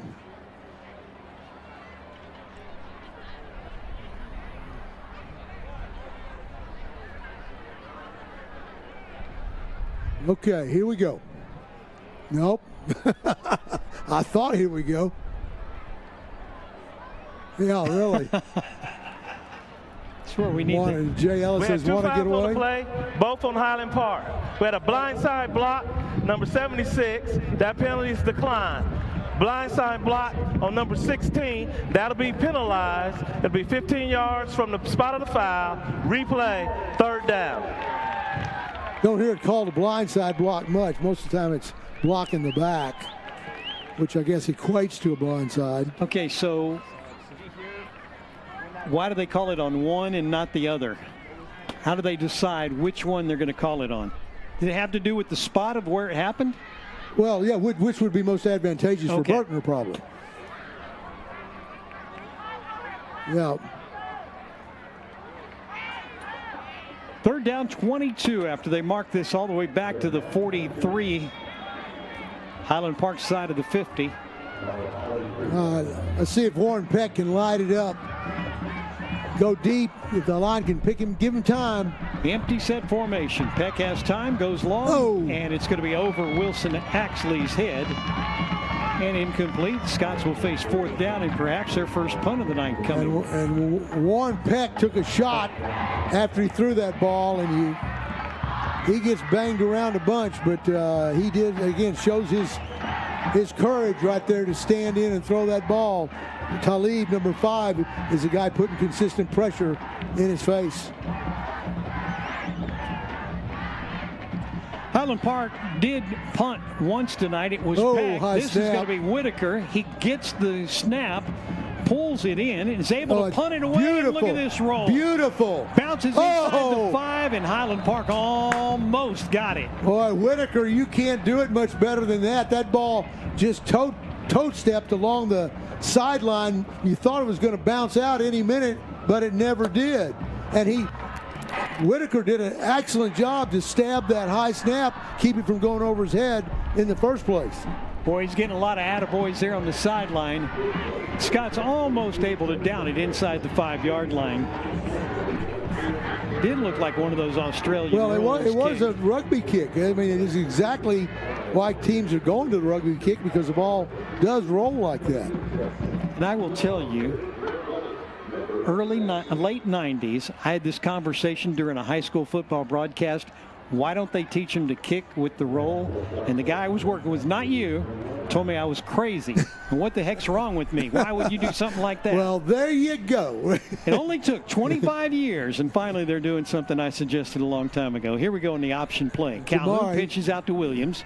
He's looking for a seam. Boy, he's able to jog his way back and forth. He'll pick up 4 all the way out to the 24-yard line. 2nd down, 6. Richter does a good job right there. Defensive end Henry Richter jumping outside, forcing Jamari Williams to jump back inside, where he's got a lot of help from other blue-shirted Scots. 4 minutes to play, 3rd quarter. Scots up 28-13 on the Berkner Rams. Berkner has not lost a district game this year. Looks like Owen Hillsheim is in. At nose guard for the Scots, Richter's in. Here we go. Oh, and boy. the handoff goes around the right side. Highland Park came in there and just leveled the quarterback after he'd handed it off, but there was confusion in the backfield. And finally, Jackson McGinley will get in there and make the tackle along with linebacker Anders Korn. It was Damian Crow who eventually would take the football on the handoff and pick up the 1st down. Let's see, Russell, we've got Jonah Chawan in at the nose guard, if I'm reading those numbers correctly. Richter's in. Also, Owen Hillsheim in at defensive end for Daniel Turner, giving Daniel a rest. On 1st down, similar play. This time Williams. He's only going to get 1, though. He got across the 35, but not by much. 9 yards needed on 2nd down now. 4 Scots there to converge on Jamari Williams that time.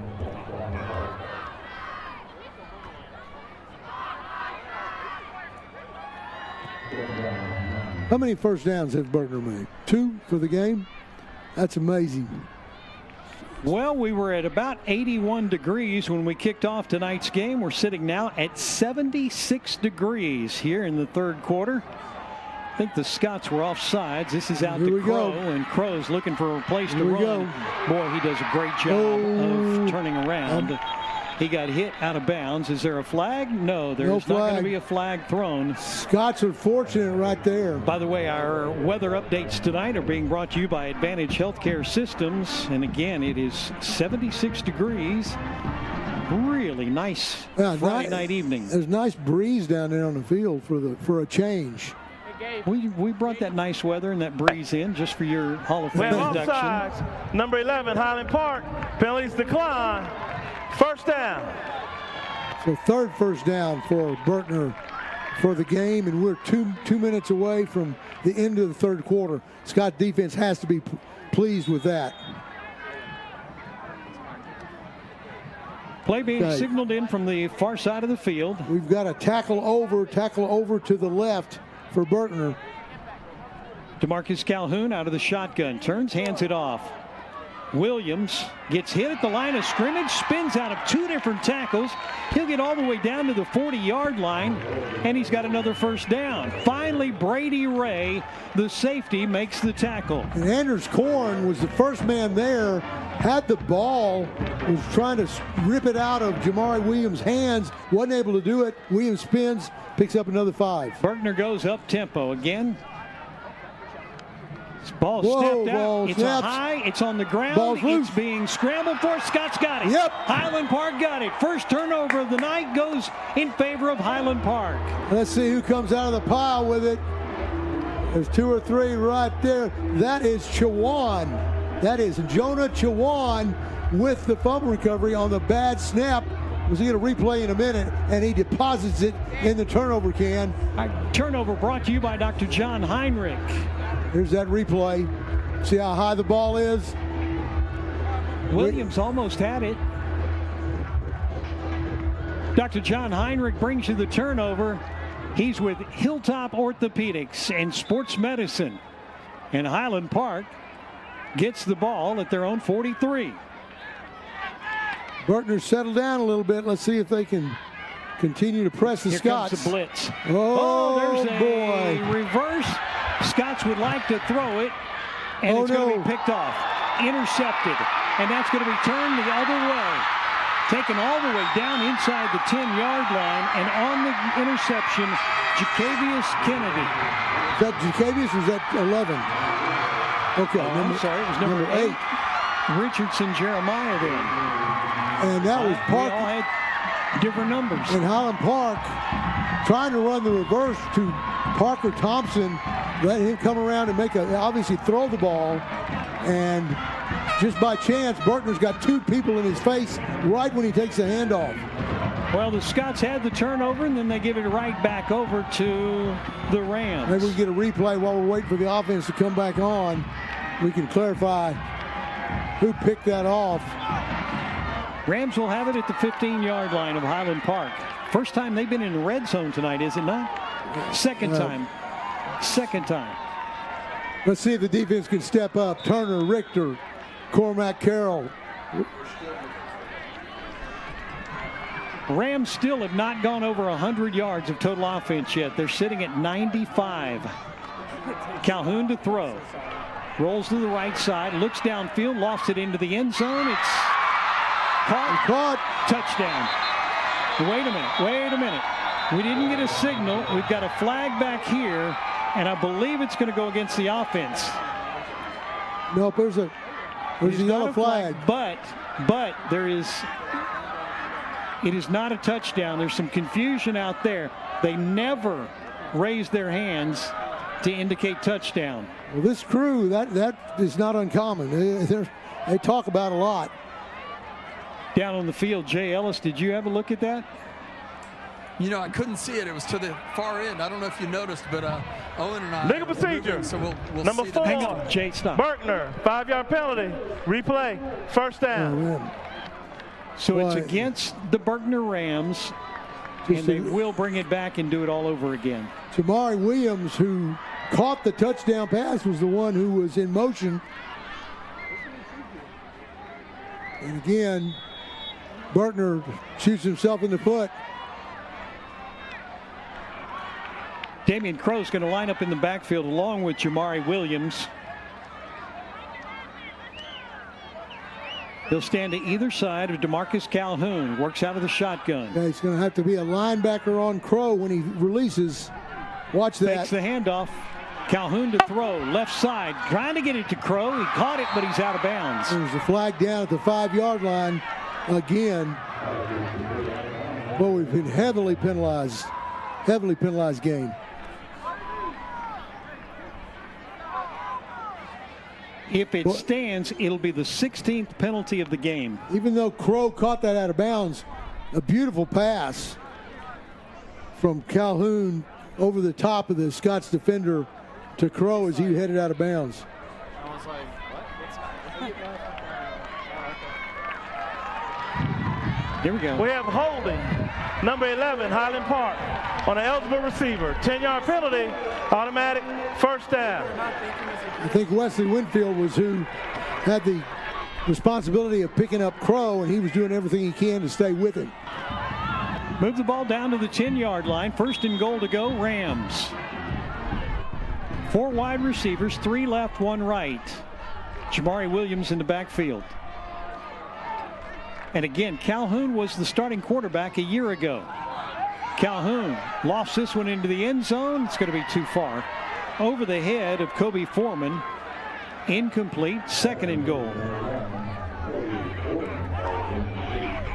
And a minute and a half to go in the 3rd quarter. Scott's up 28-13. Here comes a whole host of new 1, 2, 3, players 4, 5 in for the Scots. And when Berkner subs those guys in, Highland Park puts in their heavy package defense. Looks like the goal line type offensive package. You look at that, 3 backs split off to the right behind Jamari Williams and the Wildcat. Here we go. Quarterback's going to take it. Well, that's Jamari Williams out of a shotgun, out of a Wildcat formation. He didn't follow the 3. He went away from him. Wes Giese is the guy that got out there and made the tackle. Well, the 3 came his way to the left, and they tried to confuse the Scots. 2-yard gain. Our replays tonight for Harris Orthodontics. They certainly know how to tackle crooked teeth. Same setup right now. Jamari Williams in the Wildcat. Triple up backs to the right. Sniffers now to the left. Highland Park shifts their defense. Here goes Jamari Williams around the corner. He'll get down near the 2. I believe it's Cormac Carroll who came across. Will get credit for the tackle. Giese was in the vicinity as well. Highland Park obviously very comfortable. They sent in their package right when this package came in, so they've seen it before. Again, Jamari Williams in. Out of the Wildcat. Oh. Started to go outside. Cuts it Short. up. He won't get there. He's short. He's going to be short of the end zone. Wow. Did they give it to him? I don't think so. I think he's on. The Rams thought he got it. Highland Park thought he stopped him. Where they spotted the football, he didn't make it. Jack Moore says, no, it's our ball. That was a 4th down, and I believe the Scots have stopped him. They've done it. Look at him. Let's see the replay right here. Following the upbacks, look at Brady Ray come up. But who's that right there? I tell you, 29. I think that was the number. 52. Patrick Kaiser was in there. Hank Lee was in there. The second block, the second defender coming up is the one who stopped the touchdown. Wow. I believe that was 20. Highland Park will stop them inside the 5-yard line. That's going to give the Scots the ball back at their own 1. Well, this is where you love having a quarterback like Warren Peck. Because he can pound it out of there. Now watch Berkner. Everybody's coming up the line of scrimmage. They got 1 safety deep. Peck will take it right up the middle. He'll get out to the 3.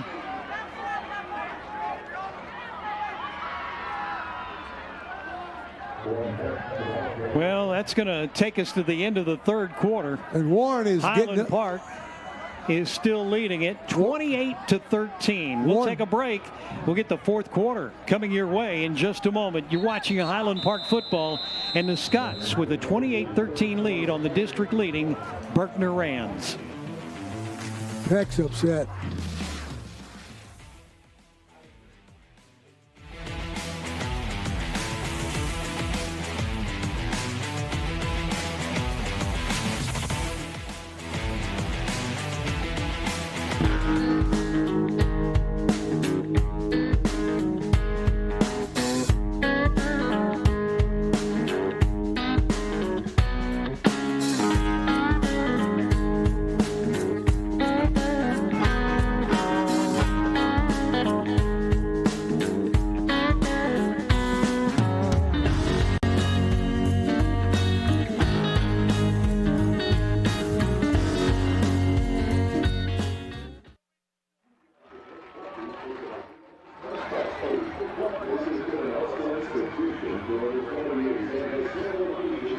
Well, ready to get the 4th quarter underway. I'd like to remind you to join us for the post-game show. And We will have player interviews. We'll have our play of the game, and we'll hear from head coach Randy Allen as well. And if you're still here in the stands at that time, the Highland Band will be performing their competition show post-game here at Highlander. Last week we talked about the difference in plays run by Highland Park and Jesuit. Highland Park had about 25 more plays than Jesuit. Tonight, Highland Park has run 52 plays. Berkner's run 30. And if time of possession leans in favor of Highland Park by about 4 minutes. Wow. Here we go. Yes. Scott's deep in their own backfield. Axley on the handoff. He's out for a first down at the 14-yard line. Mackay Wright on the tackle, but not before Highland Park's got breathing room at the 15. That's nice lead block inside there by Keller Holmes. Right side of the offensive line at Swanner, Clark, Davenport, opening a big hole for Axley, and Scott's have breathing room. Axley now 10 carries, 65 yards for Highland Park. First down, Scott's 15-yard line. Handoff, not anything to do there. Keller Holmes is going to get driven back to the 5. They'll give him forward progress. Well, a loss of 1 is what they will give him. So second down, 11. Now just nowhere to go that time. Scott's trying to run the power to the left, pull the guard around, and try to get up on the linebacker. Just nowhere to go. Defensive ends for Berkner did a nice job that time of squeezing down, take away the running lane.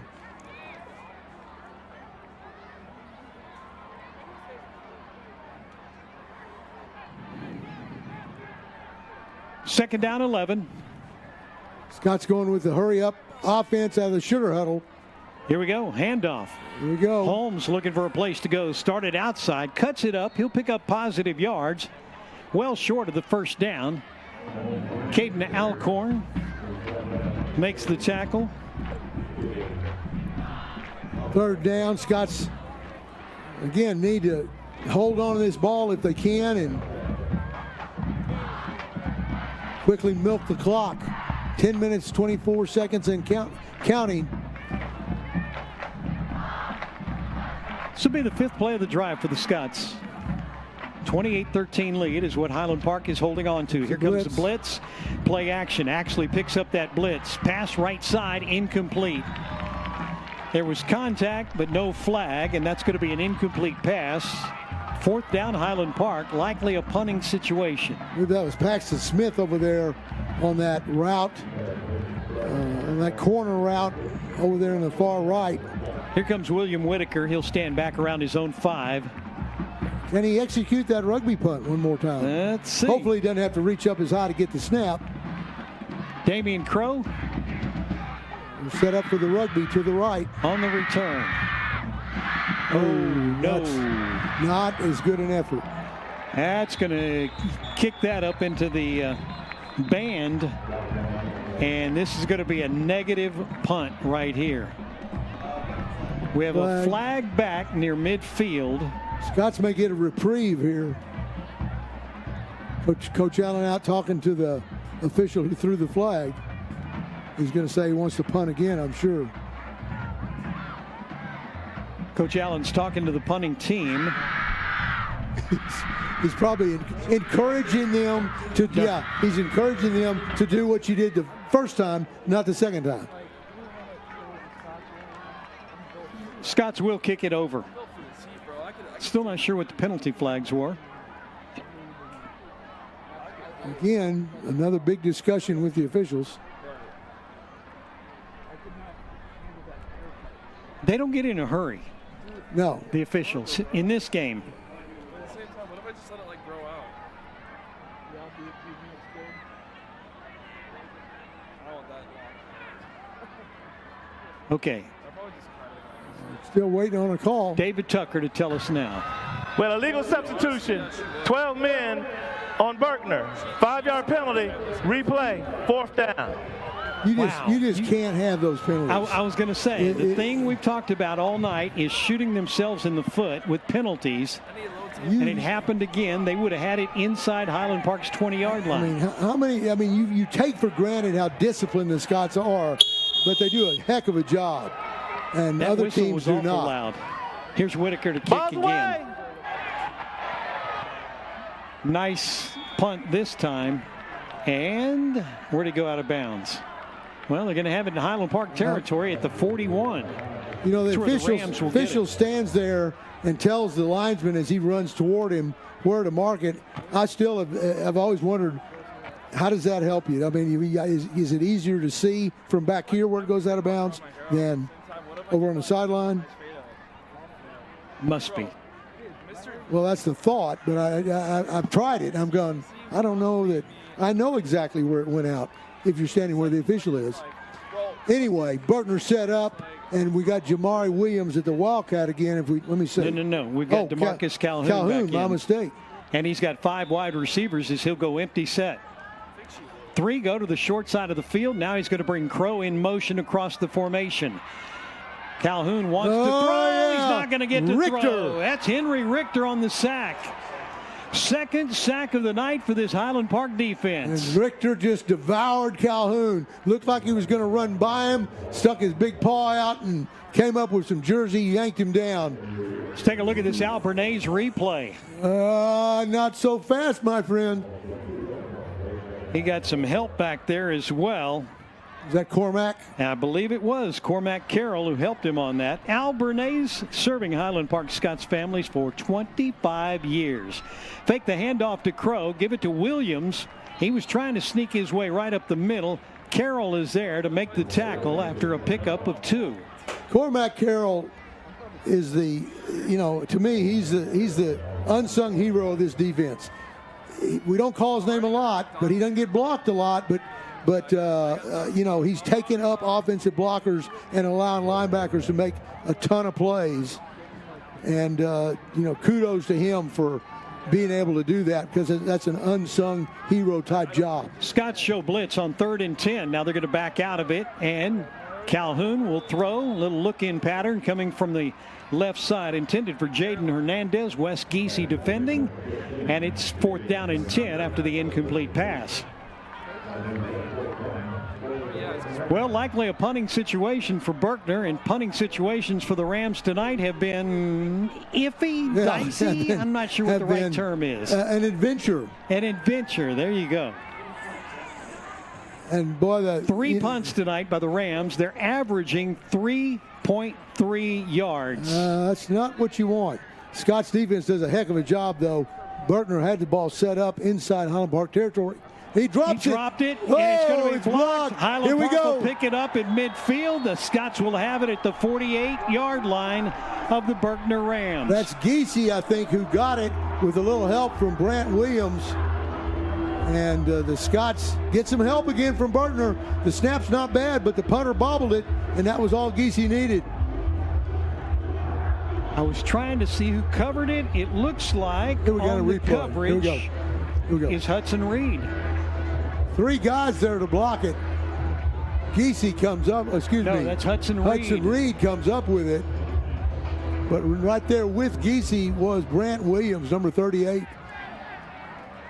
Got a good look at it on our Al Bernays replay right there. Al Bernays serving Highland Park Scots families for 25 years. And handoff.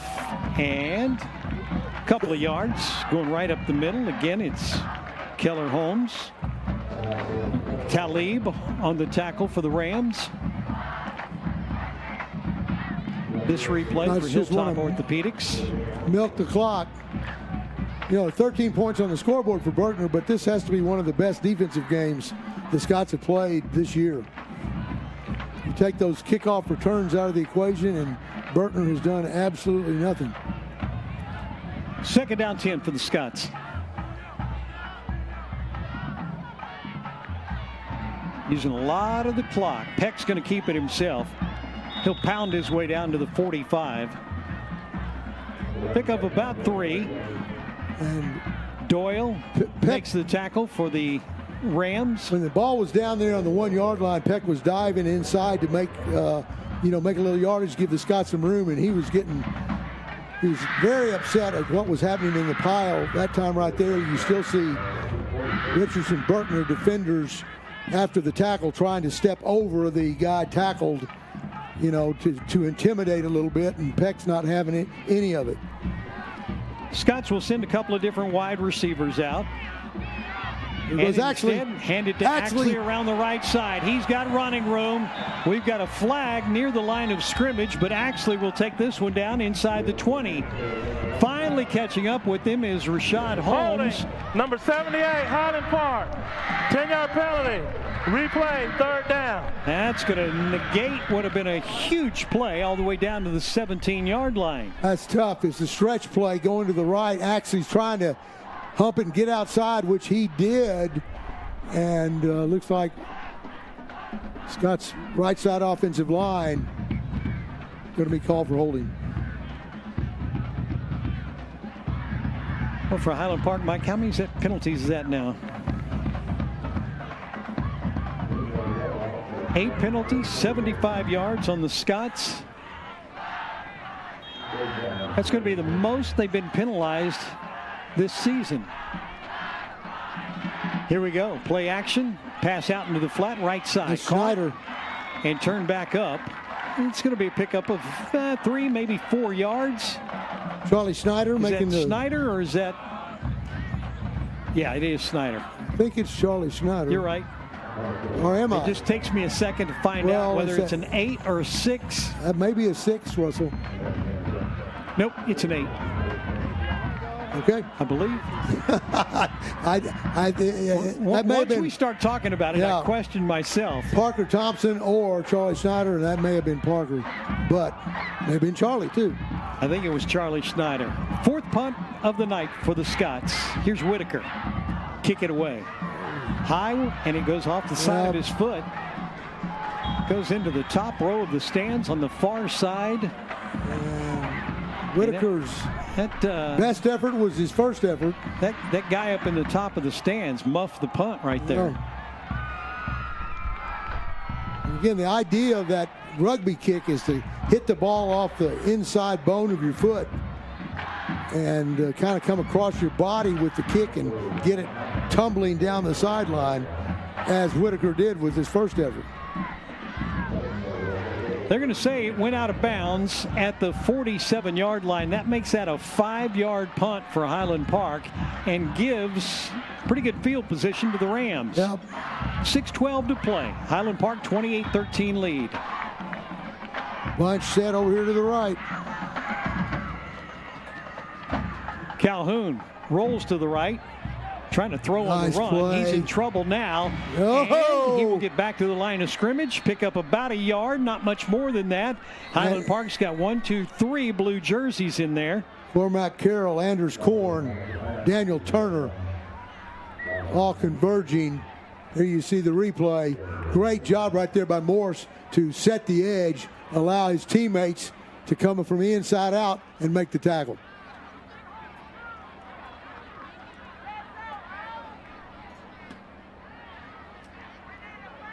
Here we go. Scots with the ball. 2nd down and 9.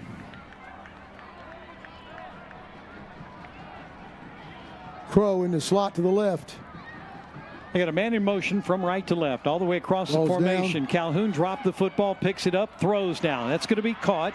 Far side of the field. That was Kobe Freeman, the guy who went in motion, made the catch. And for the Scots, two outside line, or the right side linebackers, Winfield and Morris, combined to make the stop. They get him before he got to that first down marker, so 3rd down, and roughly 2.5, 3 yards needed for a first. And Berkner still sitting on 3 first downs, Mike McAbee? Up to 5, okay. Calhoun looks downfield, throws on the run, completes it for the first down. That's going to be their 6th, the first down of the night. Landon Polk will make the catch. Gets run out of bounds near side. Holding, number 71, Berkner. 10-yard penalty. Replay, 3rd down. Jackson McGinley got the tackle right there, but again, this is coming back, as you just heard. Well, I have to say the officials are equal opportunity because they're calling it both ways. There's a lot of it both ways, but they're calling it both ways. Tough break for the Rams. They were on the verge of picking up another first down in Highland Park territory, and this will move them all the way back near midfield. You know, if Berkner eliminates penalties, they become a very good football team, very dangerous football team, but they can't survive shooting themselves in the foot this much. That's 11 penalties, 88 yards for the Rams. They only have 111 yards of total offense. They have 88 yards in penalties tonight. Third and long. Snap it back. Calhoun again wants to throw. Turner! Calhoun sacked. Turner! He's going to be taken down by Daniel Turner at about the 40. Boy, that looked like a shark coming from the outside. Wow, Daniel Turner shot out of a cannon right there. Watch this replay. Here comes Daniel Turner. Dun, dun, dun, dun, dun. Bam! Bam, right there. He gets help right there from his teammates, but Daniel Turner is going to run him down one way or the other. He's sitting at Albernay, saw a big steak right there, and he just grabbed it and tackled him. Hey, I just saw a familiar face in the booth next to us. We'll get to it right here in a minute. Fourth down, 21. Punting situation for the Rams. Eleazar comes in to kick it away. Yep. This time he gets a nice punt off. Schindel is deep, but it goes away from him and rolls out of bounds. Hey, Russell, I don't know if we got time. Look who we discovered up here in the booth. Is that one Judge Ellis? That is Judge Ellis. That is Judge Ellis. How you doing? With a chicken nugget. Hey, that's the only way I knew it was Judge. He had chicken in his hand. How is the University of Texas? He says it's going great. They do have Chick-fil-A down there, don't they? Okay. Judge, former Highland Park player, defensive end, and our intern for a while. Right. Former son. Jay Ellis, we got your baby boy up here. Okay. Here we go. Handoff Axley, right side. Oh, nice. He'll pick up close to first down yardage. Got bumped out of bounds in front of the Berkner bench. Oh, he gets a good lead block by his buddy Keller Holmes. Keller Holmes is a heck of a blocker out in front. This little stretch play gets some good blocking by Davenport and Keller Holmes as well, along with Bryce Laskowski. Hey, don't forget our post-game show tonight brought to you by Burger House, the official burger of Highland Park football. We'll hear from head coach Randy Allen. We'll hear from our players of the game. And we'll have a stat wrap-up as well. First down for the Scots from their own 30. Here comes the blitz. Peck's going to hand it off. Holmes looking for a place to go. He'll bounce his way out for 3, 4. He's got 4 yards. It's Jaquavius Kennedy on the tackle. 3 minutes to go in the game. Scots are going to hand Berkner their first loss in district play, barring some type of miracle. Second down 6 now for Highland Park. And again, the Scots doing a lot with this game to win district this year. Blitz coming. Here comes the blitz. Axley will take it. He's got some, well, I thought he had more running room than he did. That hole closed up pretty quickly. This will go for 2. Grayson Davenport, Gage Clark out there trying to help out. Right there. Timeout! Berkner! Everybody heard that.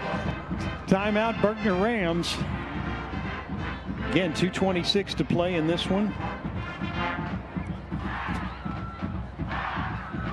It has been a great game tonight for Highland Park. We have had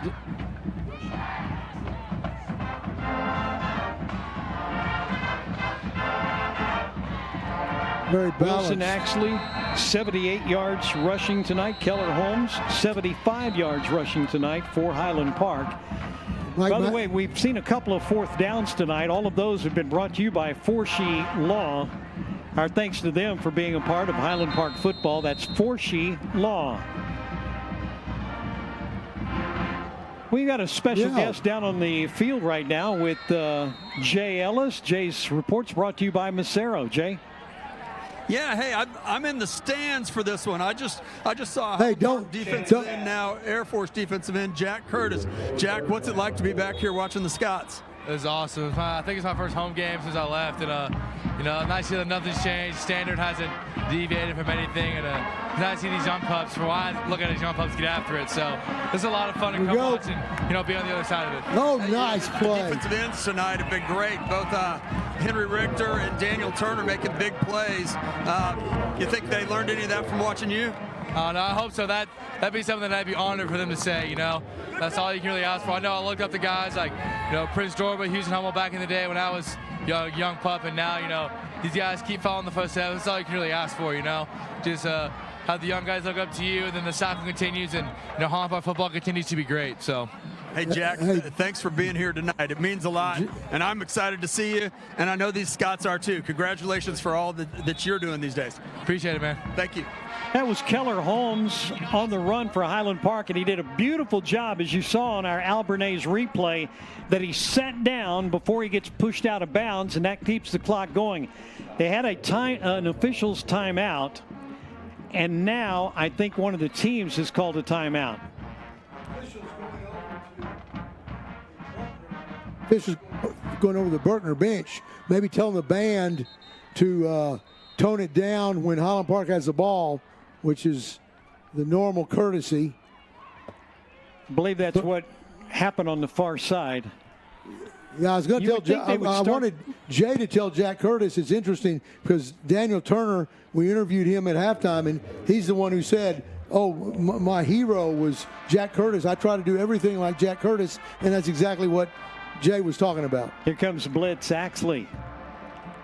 No place to go. He's going to get dropped for a 1-yard loss. Daniel Turner in his interview said, "Oh yeah, Jack Curtis is his hero, and he wanted to do everything exactly like Jack Curtis did it." 2 minutes to play in this one. Highland Park likely will keep it on the ground right here and just continue to chew up that clock.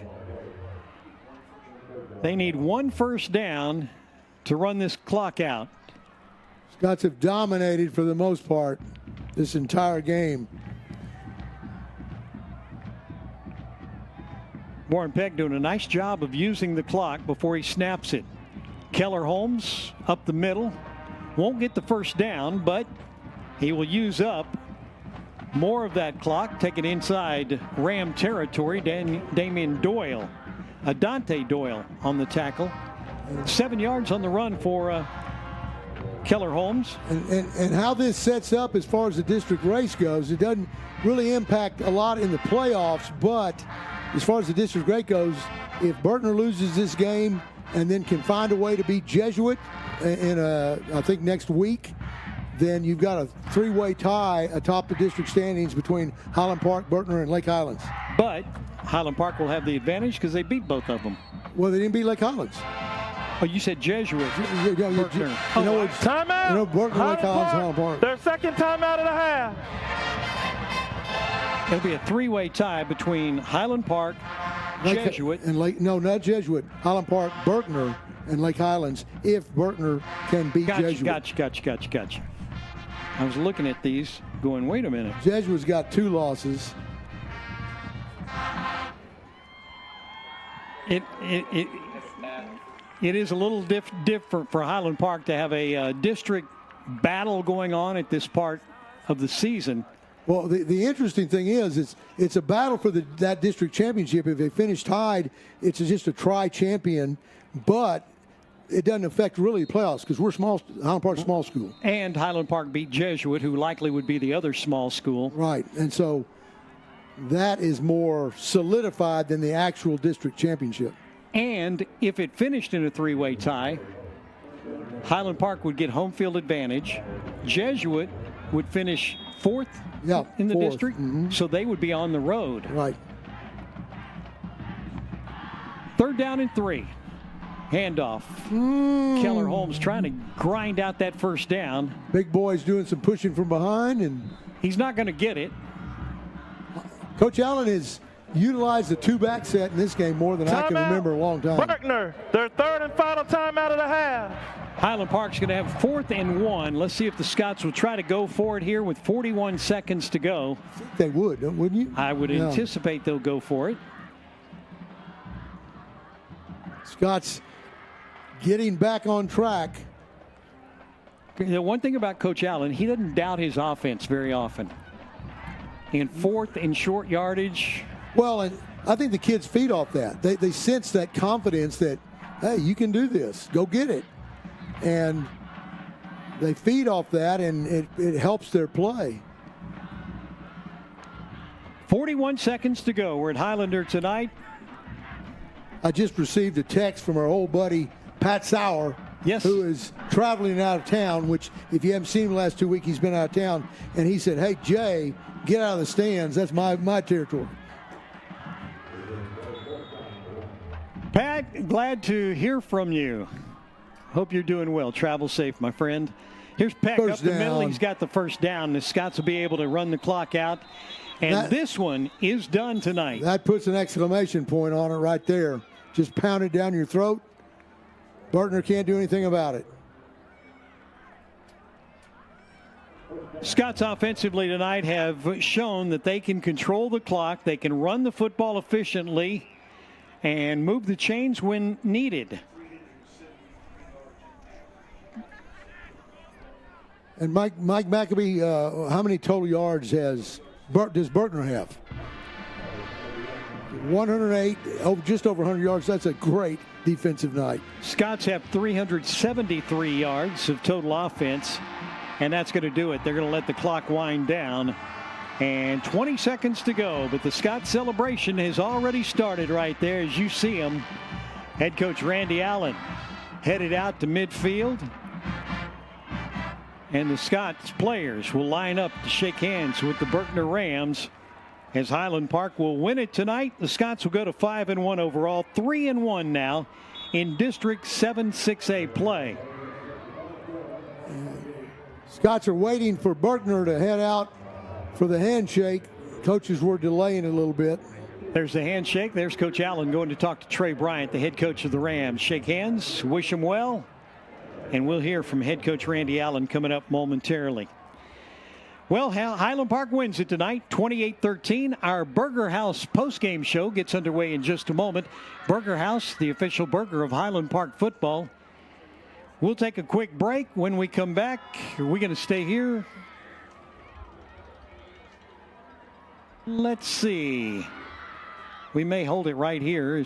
Try to get a hold of head coach Randy Allen. Jay Ellis down on the field with our old intern Owen Marie, who's in from Rice. Not ready yet, but head coach Allen shaking hands with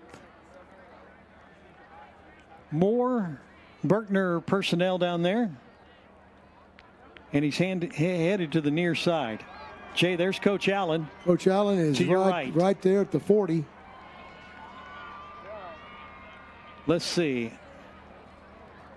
I think he's just about ready to go. They're trying to get the cameras set up down there and trying to get Coach Allen ready to go. Jay, whenever you're ready, you just take it away.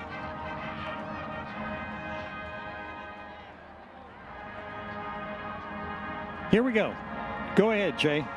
Congratulations on another great win. A tough battle. First, tell us about this Berkner team. They're a heck of a lot better than they were last year. Yeah, they got better players and they're well coached and they've got great speed and explosive ability. So they were a lot to handle, especially on kickoffs. You said it. That was one of the questions, Coach Allen. Number 6, just was hard to get a handle on and awfully fast. Tell us about your decision, which we all really like, to kick the onside kick to start the second half, and what do you do when you have a situation like that? Well, you either kick it deep and let them return it for a touchdown, or you try to onside and try to get it yourself and give them a first down on a 50. So it wasn't much decision to make. Coach Allen, offensively, Highland Park controlled the ball, ran the ball a lot. Also, we saw swing passes and some passes to the running backs up the seam. Tell us what the game plan was and what evolved over the course of the game. Well, we scored 28 points in the first half. I thought when we scored right before half that was huge to make it 28-7.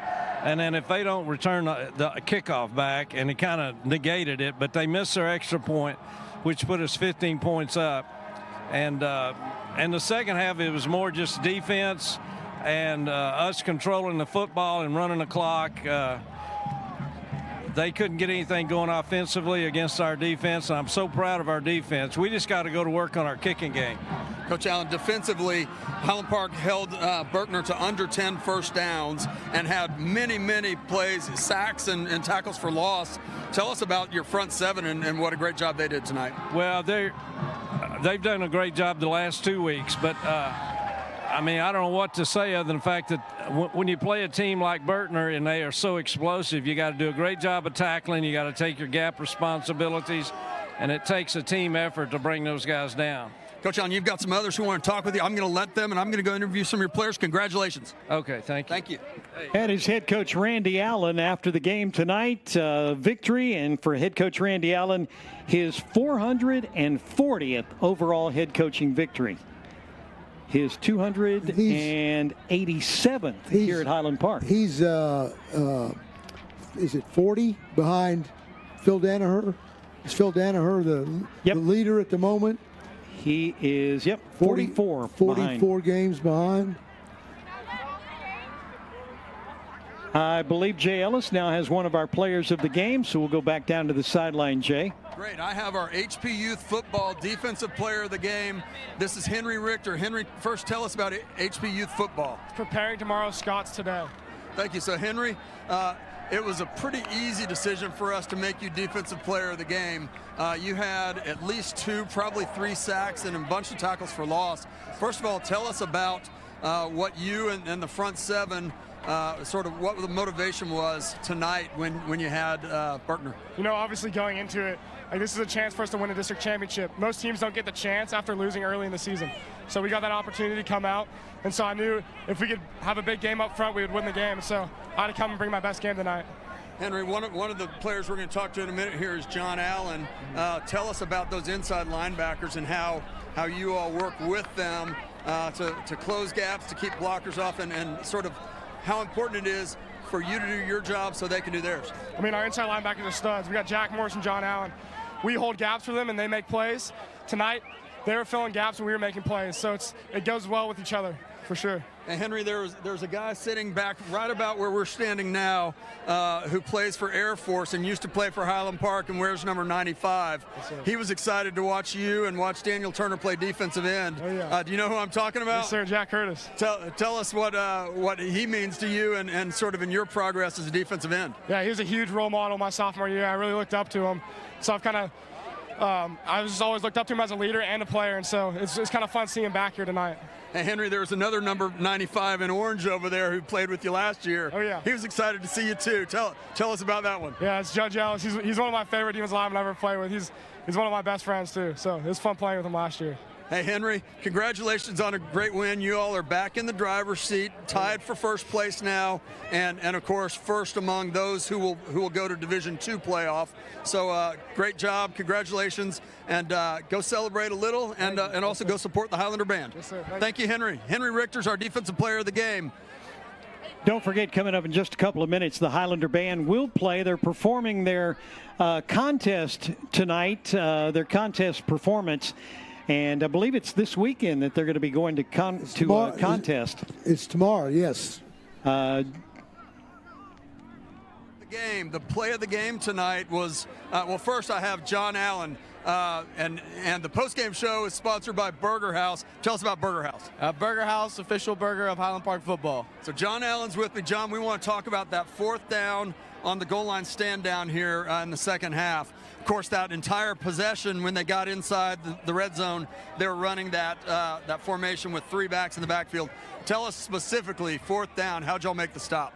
Well, I mean, to there we just went kind of a man concept to where the IBs were manned on the backfield, and that's the whole thing is like I get out there when the quarterback rolls out and pull him up, and thankfully I was able to do my job. That's I mean, what Highland Park football is, and Henry Richter was right there on the hustle play to get the QB when I stopped him. I always like to have one of the linebackers or defensive linemen tell me how physical it was. How physical was the Berkner offensive line? I mean, it was very physical, but I'm going to take this time to give a little bit of credit to the D-line because, I mean, to be honest, there wasn't a lot of action for me because that D-line, I mean, gobbled up everything all night.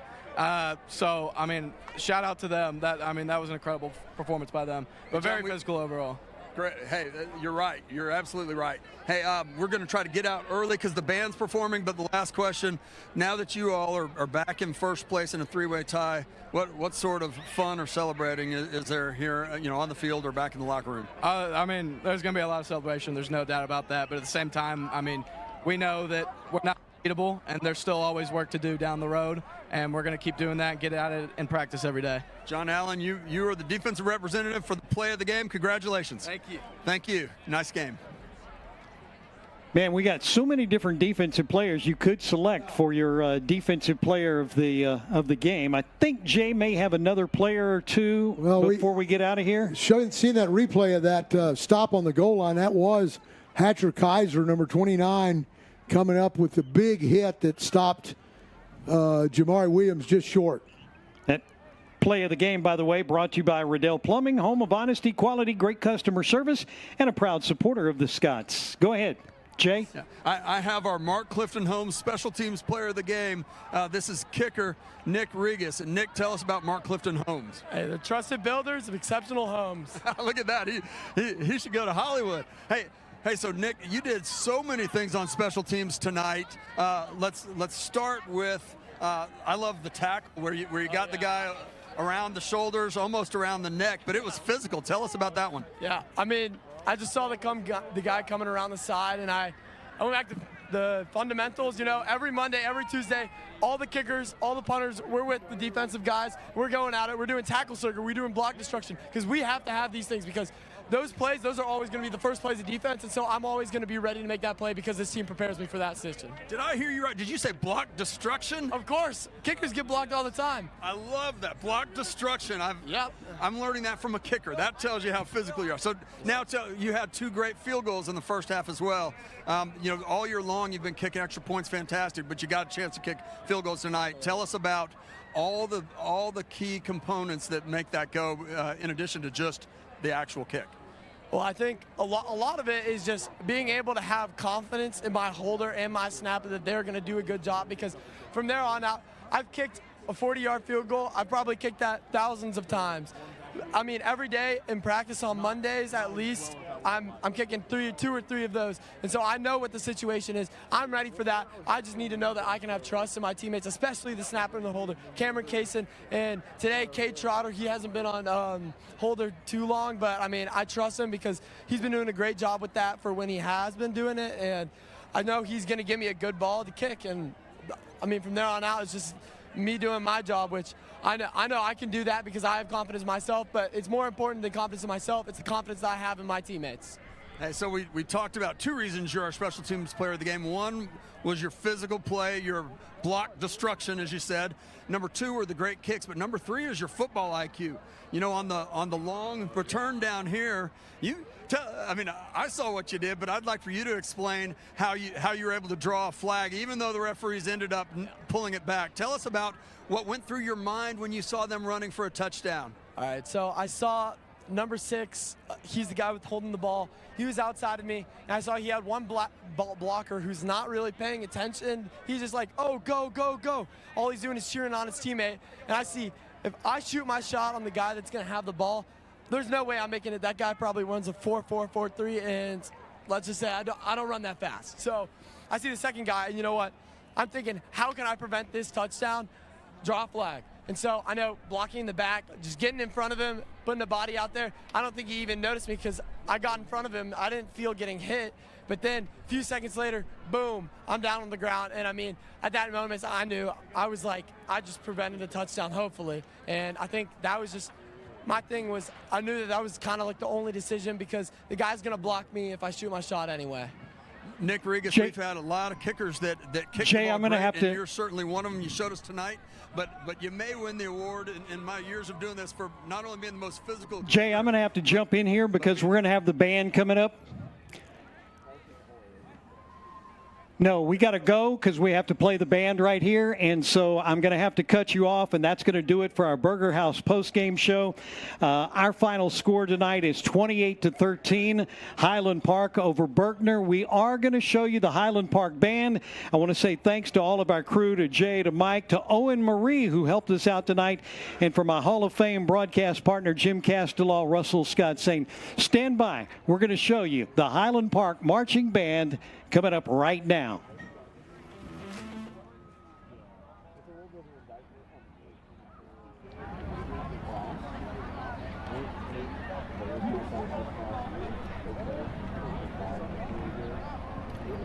Every couple of years, like the top of the people really good. Sometimes I don't know what the depth of the box is. What,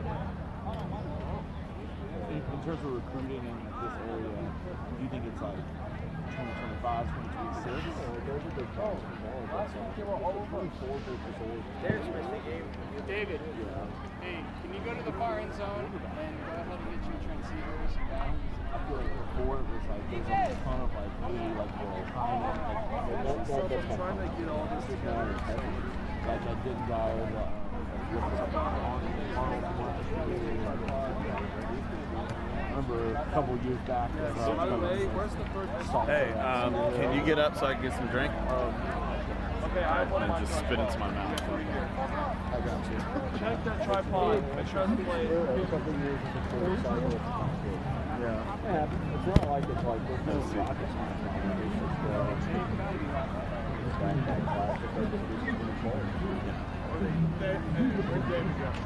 Maybe there's a lot of good like solid players. Yeah. But it just means it's like South Lake's one of the teams, right? Yeah. They're okay. You know, like the other teams, you're kind of compared to the different styles. Like with this year's more so team, 2018 more so like well, they're good still. They're really good. Even just overall around Texas and stuff. I think it's nice, but I think especially like this year at State Board, I don't think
I can name a couple just because I've followed the coach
The official burger of Highland Park football. Burger House keeps my O-line fueled for the big games.